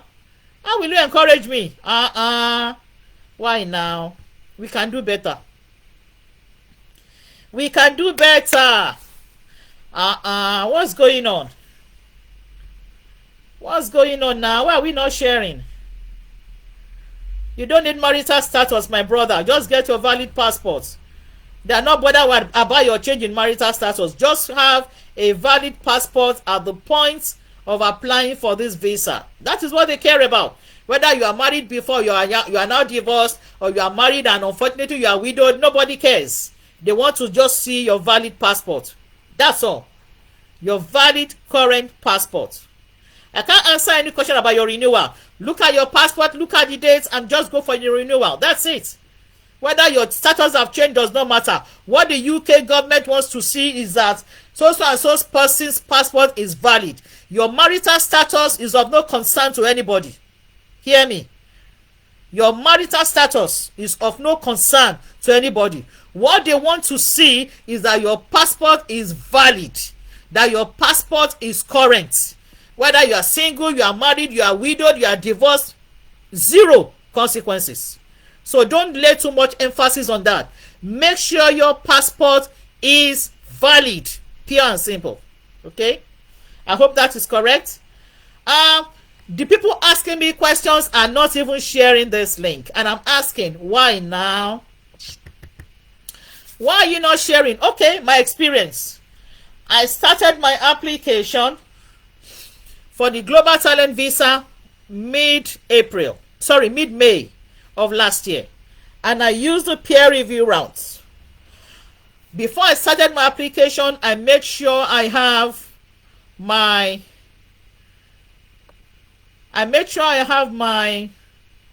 PhD certificates already. I have it already. And I also make sure before I started, I had my PhD certificate, I had my 3-page A4 done, and I made sure all my links are on the first page of my header. After my name, my email address, my current affiliation, make sure you put it. University of so and so, Lagos, Nigeria. University of so and so, Pakistan, Lahore. So and so, somewhere India, Malawi. They will need your current affiliation. They want to know where you are. Okay, they want to know your umbrella. Okay, so put your email address. I think I put my personal email address. I didn't use my university email address, so you can use your personal Gmail. Is allowed. I played safe, so I didn't use my university email. I didn't want anything to come into my university email because they are being monitored. So I didn't want anything to go wrong. Okay, so you can do the same. Put your personal email address, but put your current affiliation. Okay, they want to know your university, they want to know your institution. First page. Okay, what else did I put? I put all my links. As I said, get your OSID number. Don't joke with your OSID number. I put my Scopus ID. I put my Google Scholar link. I put my OSID ID. Yes, Scopus ID. I put Scopus ID. I put my OSID number. I put my Google Scholar link. I put my LinkedIn link, my ResearchGate link. I think I put Publon. I'm not sure. At least I put enough links that can validate and verify my research profile, so that anyone they click, they will see my papers. So if you have more papers than I had, don't worry. Put as many as can enter your CV, but make sure that you go to those links and you update your papers before that day. Don't cheat yourself and don't shoot yourself in the leg. Create a weekend or any day that you are less busy and work on your research profile. Your research is your life. Your research is your identity. Don't see it as work. Update your CV too. Anytime I publish a paper, the first thing I do is to update my CV. First thing. In fact, I have a paper now that has been accepted. I can't even wait for them to send me the agreement for me to sign. Once the paper is published, the first document I update is your CV. Do the same. Put your earliest paper first. So once I update my CV with a new paper, I now begin to go to my links. You don't need to update it on Scopus. You know, automatically Scopus will update. And depending on the research agreement with ResearchGate, you just see the paper already in your research profile, but it doesn't work for all articles. So most times I go to my research profile and I update it. You know, Google Scholar, automatically Google Scholar will pick your paper. I don't know where you don't pick it from. So don't ask me about Google Scholar. All I know is that if I go to Google Scholar, my papers are updated. But you know you can also manually update your Google Scholar. I know you can. But in my own case, somehow, it's kind of updated with my latest paper. So go to your Google Scholar and also update it manually if it's not capturing. Another database is REPEC, REPEC. So if you have a REPEC profile, you can put your link, your REPEC link. REPEC is also credible, okay?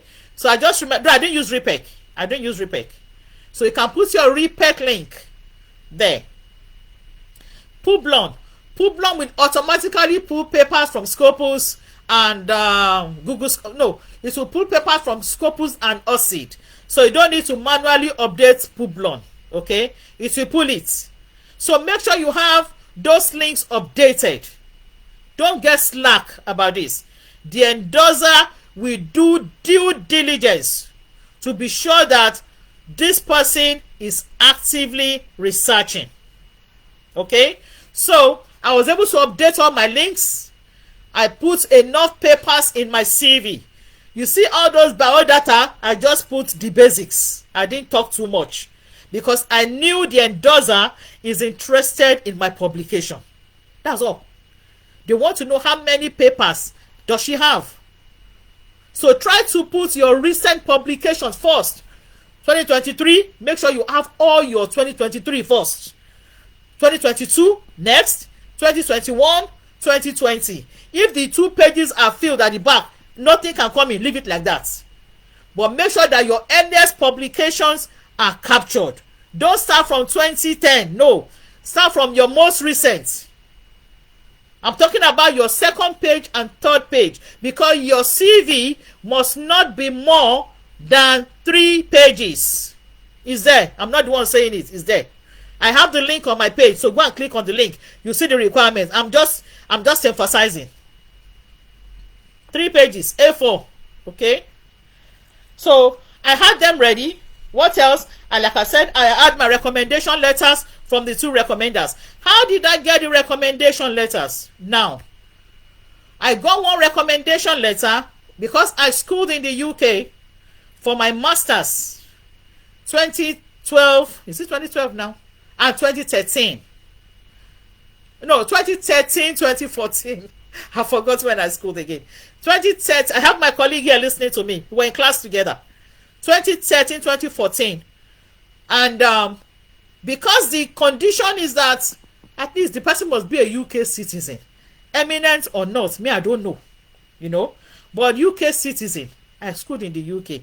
So I reached out to this person who happens to be my course conveyor, and because I've kept relationship with most of them over time since I left school, once in a while I send emails to those I was close to, and when I saw this chance, I said, well, let me reach out and see maybe 1 or 2. I wrote to 3 of them, 3 different people, full professors. No, I wrote to 2 full professors, and they all accepted, but I was able to stream down, and I got a letter from one of them.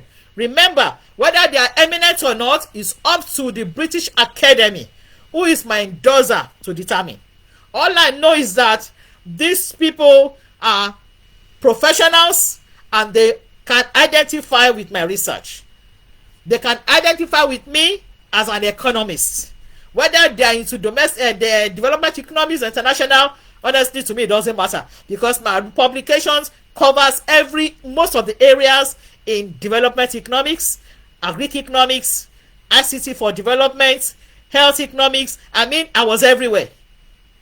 And that was because my focus was on sustainable development goals. And we had 17 goals. So if you're an economist, don't restrict yourself. You can write on any of those goals. If you are a science person, don't limit yourself. You can put your papers on any of those goals. If you're in medicine, the same thing. So SDG was my umbrella for my papers. Okay. So I got a recommendation letter from him, which was the first one that says you must have a letter from an eminent person who is a UK citizen and can identify with you, and the person knows you.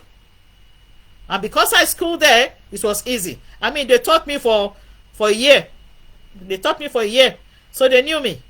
The second letter, which must come from a senior personnel of a UK citizen, was kind of a bit dicey, and this was what I did unknowingly.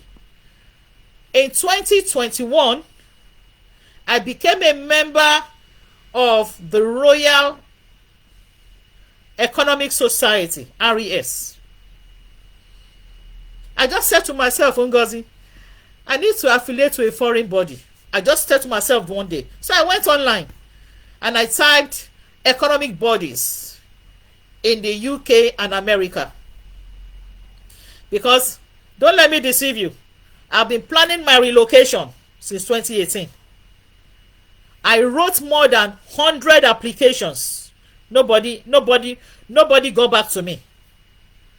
Nobody.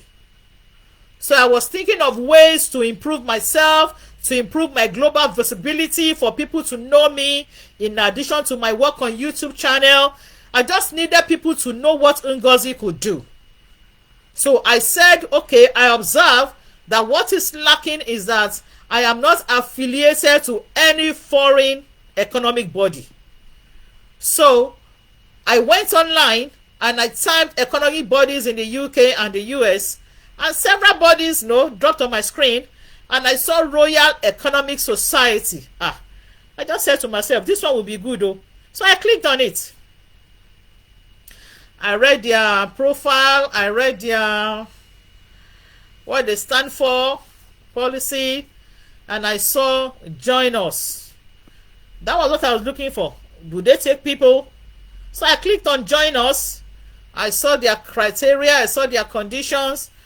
My heart was beating because I was thinking they won't tell me to pay a fee. And I saw the fees to be paid.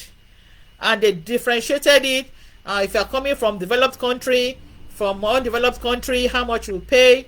And I saw that for those of us categorized as coming from less developed countries, it was about £34. That was 2021.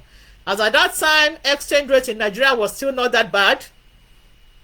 Can't remember how much it was, but it was not that bad as at what I did 2022. So I looked at £34. I think as at then you could still convert naira to pounds from your account. So I just did the conversion. I saw it was what I could pay. So right there, the day I saw it was the day I made my payments, £34. And they sent me a mail that I'm now a member of Royal Economic Society. That was 2021. I became a member. So when it was time for me to fulfill the second recommendation letter, and the condition is that whoever will give me this letter must be a senior member. Thank you for coming on board. The person giving me a wave. Let me know your country. Let me know your academic qualification. And let me know where you saw this link from. Thank you. I acknowledge you. I don't want to mention your name for anonymity, but I acknowledge your wave. All right. So, and I said to myself, this second recommendation letter, who can give it to me? And it was then I remembered that I am a member of the Royal Economic Society. And I've been receiving correspondences from them. As a matter of fact, I renewed my membership early that year. So they have taken my first payment 2021, and they have also taken my second payment 2022. So I now said to myself, Ngozi, Royal Economic Society qualifies as a UK organization. But I don't know anybody high up. I don't. I'm just a floor member. So you know what I did? I went back to the email where they sent correspondence to us. And it is a media unit that sends correspondences. So I emailed the media unit. And I told them I will need the body to give me a recommendation letter to process my UK Global Talent Visa application. That was what I wrote in the email. Not too lengthy, maybe just one paragraph. The title was Request for Recommendation Letter for Global Talent. And in the body, I told them what I wanted. Thank you. I emailed it. I remember I emailed them on a Saturday. By Monday, I got a feedback that the president will reach out to me for more information. I never knew the president, honestly. How can I know the president? I'm right there in Nigeria doing my thing. I just pay my membership due as a member of Royal Economic Society. So I got the email from the media unit that, well, Ngozi, we acknowledge your email.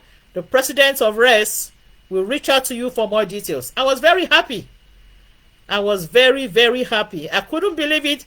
Honestly, I was happy.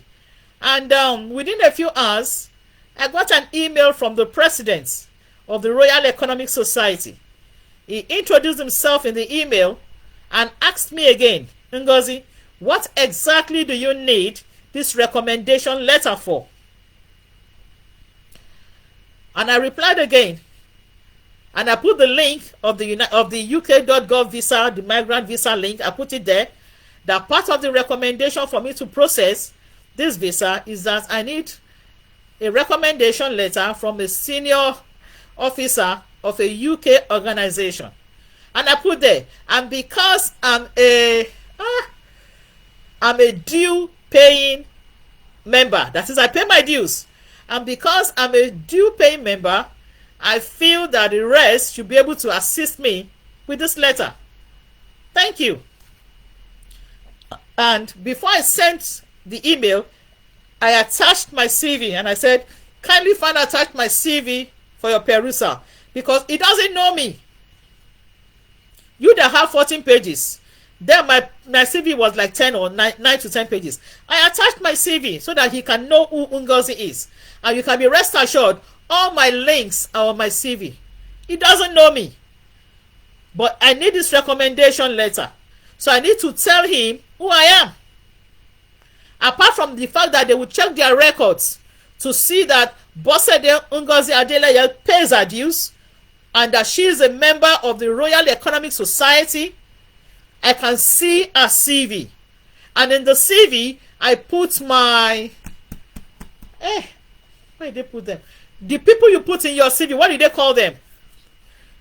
Is it referee? Yeah, I put my referees at the end of my CV. I have referees in South Africa, full professors. I put my referees in the UK. I didn't put their email address, but I put their name and title.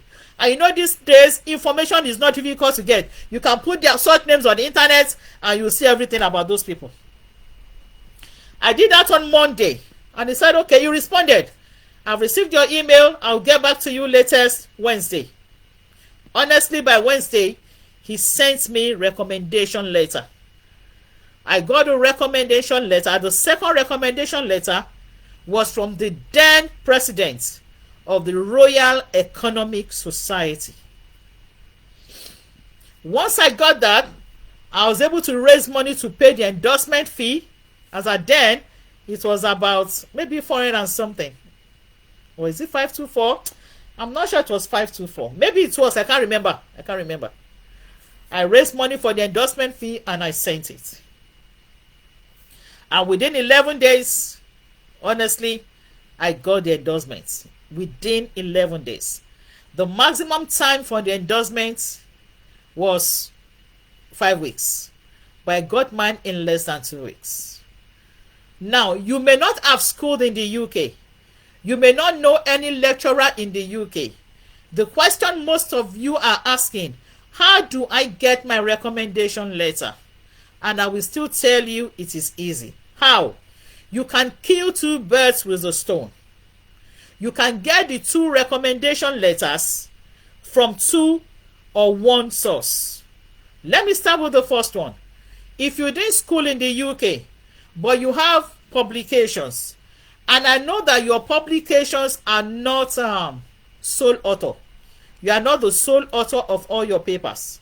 At one point in time, you may have written papers with people in different countries. You can use those people to get across professors in the UK. Professors that know the people that you have worked with. that can say, okay, if you know this person, let me see the person's CV, and maybe I can write a recommendation letter. For the second recommendation letter, I will advise you to join a UK body. Honestly, if you're an economist, join a UK body. Go online and look for UK organizations in your field. Accountants, finance gurus, marketing, there are so many bodies out there. Physics, chemistry, biology, accurate sciences, agro sciences. Look for UK bodies and become a member. If you have to pay registration fee or subscription fee or membership fee, pay. I'm advising you. Pay. You know why? You have more to gain from it. You have more to gain. So you can get the 2 recommendation letters. Okay? The first one, even if you don't school in the UK, you can get your recommendation letters from the people that you have written papers with. Okay? Secondly, you can get recommendation letters from being a member of a UK body. People are different. Some may not agree and some may agree. So you have to keep trying. Don't just write to one person and you give up. There are so many people I wrote to before I remembered, why don't you get across to those in Sussex? Many people didn't even get back to me. Honestly. But because these people know me personally, they taught me in class. They responded. So some people will have a cold feet recommending somebody they don't know. Don't take offense. Keep trying. Don't take offense. You will receive several rejects. Buckle up your shoe and move on. Try again. Try again until you get somebody who will say, okay, I can give you the letter. For my level, I can't give anybody a letter. I'm still a junior lecturer trying to move up the ladder. So whoever is going to give you a letter, try to make sure the person is on a professorial cadre. The highest peak. Not associate professor. Full professor. Try to get somebody who is on the full professorial cadre to give you the letter for the eminent citizen. For the senior personnel of a UK organization, it can be a secretary of that organization, it can be the vice president, it can be the president, it can be somebody high ranking, somebody who is authorized to sign on behalf of that body. Like I said, the stage 1 is the most difficult. So that was how I packaged my stage 1. So I'm going to pause now and wait for you to type in your questions regarding stage 1, and I will answer your question before we call it a day. For the stage 2, what I did was that I was able to put in my application within 14 days after I was able to raise the money for the IHS, and I paid the visa fee. Okay? And I got my response in less than 7 days for the visa. In total, my UK migrant visa application took me less than 8 weeks. It took me 7 weeks. 7 weeks. So any questions so far about the global talent visa? You can type in your questions while we wrap up and we call it a day. Thank you so much for joining. I know those watching me are dropping, are reducing. No problem, that is fine. I'm only worried that you guys are not sharing this, and I don't know why. Why are you not sharing? That is the only way you can encourage me. That is the only way you can encourage me, by sharing this. That is the only way you can encourage me, by sharing this. That is the only way you can encourage me, when you share, so that other people, Facebook can use this to share my page. Okay, so that people can benefit on my page.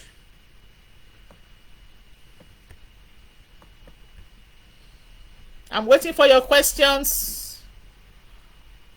I will respond.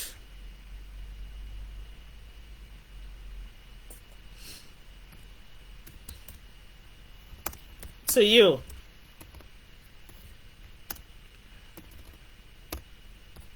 Encourage me by sharing. I will soon wrap up now. Thank you for joining me. I hope you got something from here. And I hope you'll be encouraged to also give the Global Talent Visa a try. It's a 5-year visa. It's a work visa. It can allow you to bring your dependents. There's no restriction. And you don't need to have any salary threshold or any language threshold. Not at all. Okay.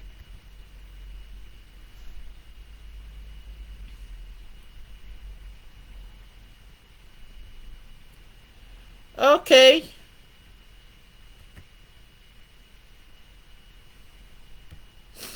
So I'm waiting for your comments.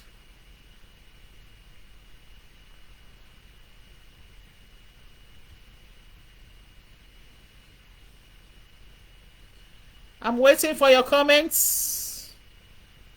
I don't know what I'm doing right here. Something is happening to my screen.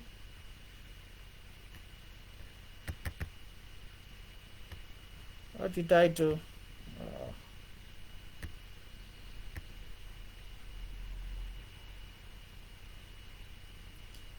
I don't want to end this live. What's going on?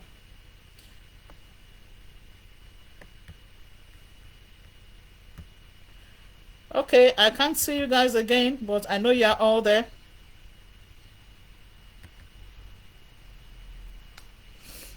Let me move here and see whether... I don't know what's going on.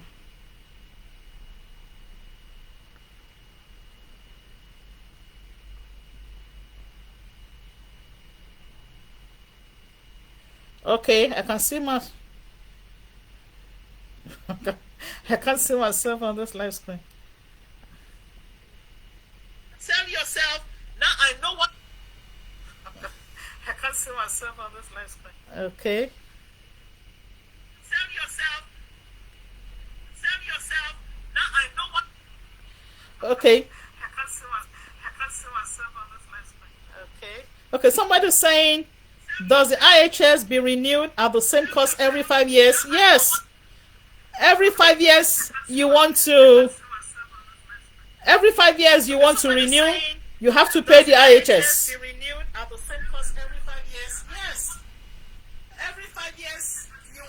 Yes, you have to renew. Every 5 years you want to renew, you have to pay the IHS. So you have to pay. If I want to renew, yes, you have to renew.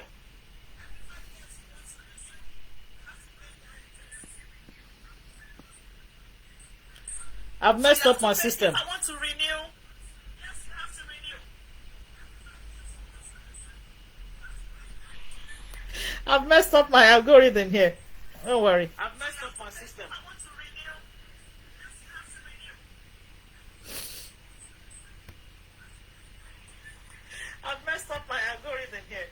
Don't worry. Okay, please bear with me. I'll answer your questions now. So, my brother, you have to pay the same amount every 5 years. Let me just minimize this. I'll just look at the question. Okay, please bear with me. So every 5 years you have to pay the same amount. So if I'm renewing, I have to pay 1035 times 5. That's a lot. So I'm working for that money now, because if I don't pay it, they won't renew my visa and I'll have to leave the UK, which I'm not going to allow to happen. Okay?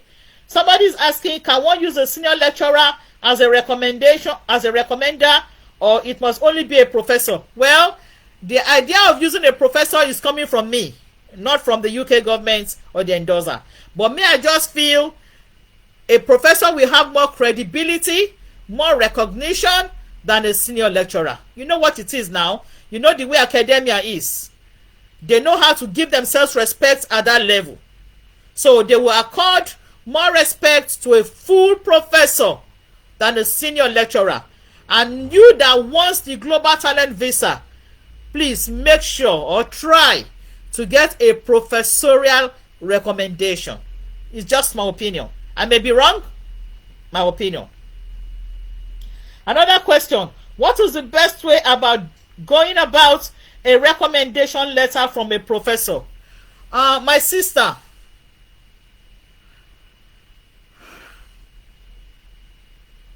I don't even know how to answer that question because I've had very bad experiences. Very bad experiences. There's something we call cold emails. Have you heard about it? If you have heard about cold emails, put it in the comment section. COLD. A cold email is what you send to somebody who does not know you. If you have heard about cold email, please put it in the comment section. I'm watching. Cold email. If you've heard about a cold email, put in the comment section. Put in the comment section. So the cold email is what you send to someone who does not know you, okay? And even when you try to express yourself in a very polite way, telling them what you need, you even go about attaching your CV that shows that you're an active researcher and your CV contains the links. Some of them will not respond. I reached out to so many people on ResearchGate, full professors. Nobody responded when I needed the recommendation letter. This was then I said, okay, let me go back to my Sussex lecturers. And I wrote to two of them, and the two of them agreed to give me the letter. So eventually I got from one of them. So if you're on LinkedIn, try to reach out to professors within your research area. They are there. Send them cold mails, emails. Tell them what you need the letter for. Attach your CV.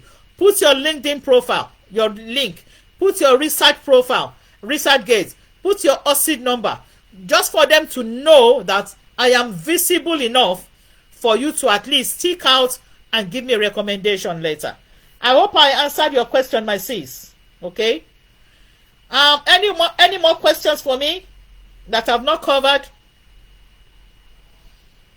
Get your statement of purpose ready. Be writing it, be embellishing it, be brushing it, over and over till it gets better. Get your CV ready. Make sure not more than 3 pages. They are very particular about that. Not more than 3 pages, A4. Okay? Make sure that the first page carries your biodata. You don't need to put your age, no need for date of birth, no need for gender, country. I'm not even sure whether country is needed, honestly. What they need is your affiliation, your email address, any links that they can verify. What else? Your experience, your academic profile experience, your educational profile, the schools you attended. They want to see those. Okay.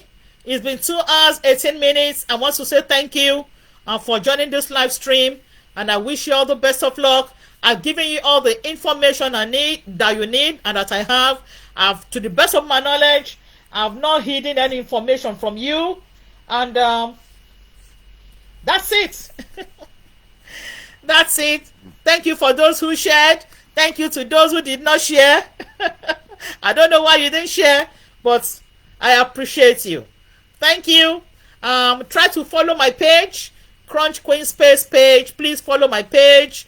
I will be sharing information about other visas. So even if you don't want to go by the way of the Global Talent Visa, I will still be sharing info. There are so many visas out there that you can qualify. The graduate visa is there. The family visa is there. There are so many visas for skilled workers. I'll be sharing information. I'll be creating. I'm a video content creator. Thank you so much, my brother, for thanking me. Thank you for joining. Even though I've not seen your name since we joined, though. Thank you, sir, for taking time. I've covered a lot, so maybe you'll have time to watch the video of the live stream. And I'll be sharing information about UK migration policies. Don't relent, don't despair, don't let anybody deceive you. The UK needs you. Don't let anybody deceive you. They need us. They need you. They need you to fill the vacuum in the teaching sector. They need you to fill the vacuum in the education sector. If you have what it takes, you will get the visa. Don't let anybody discourage you. Don't let it. It doesn't matter your color, your race, your background. It doesn't matter. I got the visa when I was in Nigeria. You don't need to know anybody. Your CV speaks for you. Your documentation speaks for you. Don't let anybody discourage you, and don't underrate yourself. Don't underrate yourself. The Global Talent Visa is still the easiest way among all the visas. Easiest. I tell you, go and write it down. Easiest. I've studied most of the visas. The Global Talent Visa is still one of the easiest. The only major challenge that I see is the IHS. The money for the IHS. Apart from that, anybody can get the Global Talent Visa. I say it again, anybody. It doesn't matter your country of residence. It doesn't matter where you are from. Again, I got the visa when I was in Nigeria. No third party, no agents, no proof of funds. I did it myself. And I got the visa in 7 weeks. Not 7 months. Not 7 months. 7 weeks. Thank you once again for joining me. And with this, I'm going to end the live stream. Till we'll see you again. Bye and stay safe. Thank you. God bless.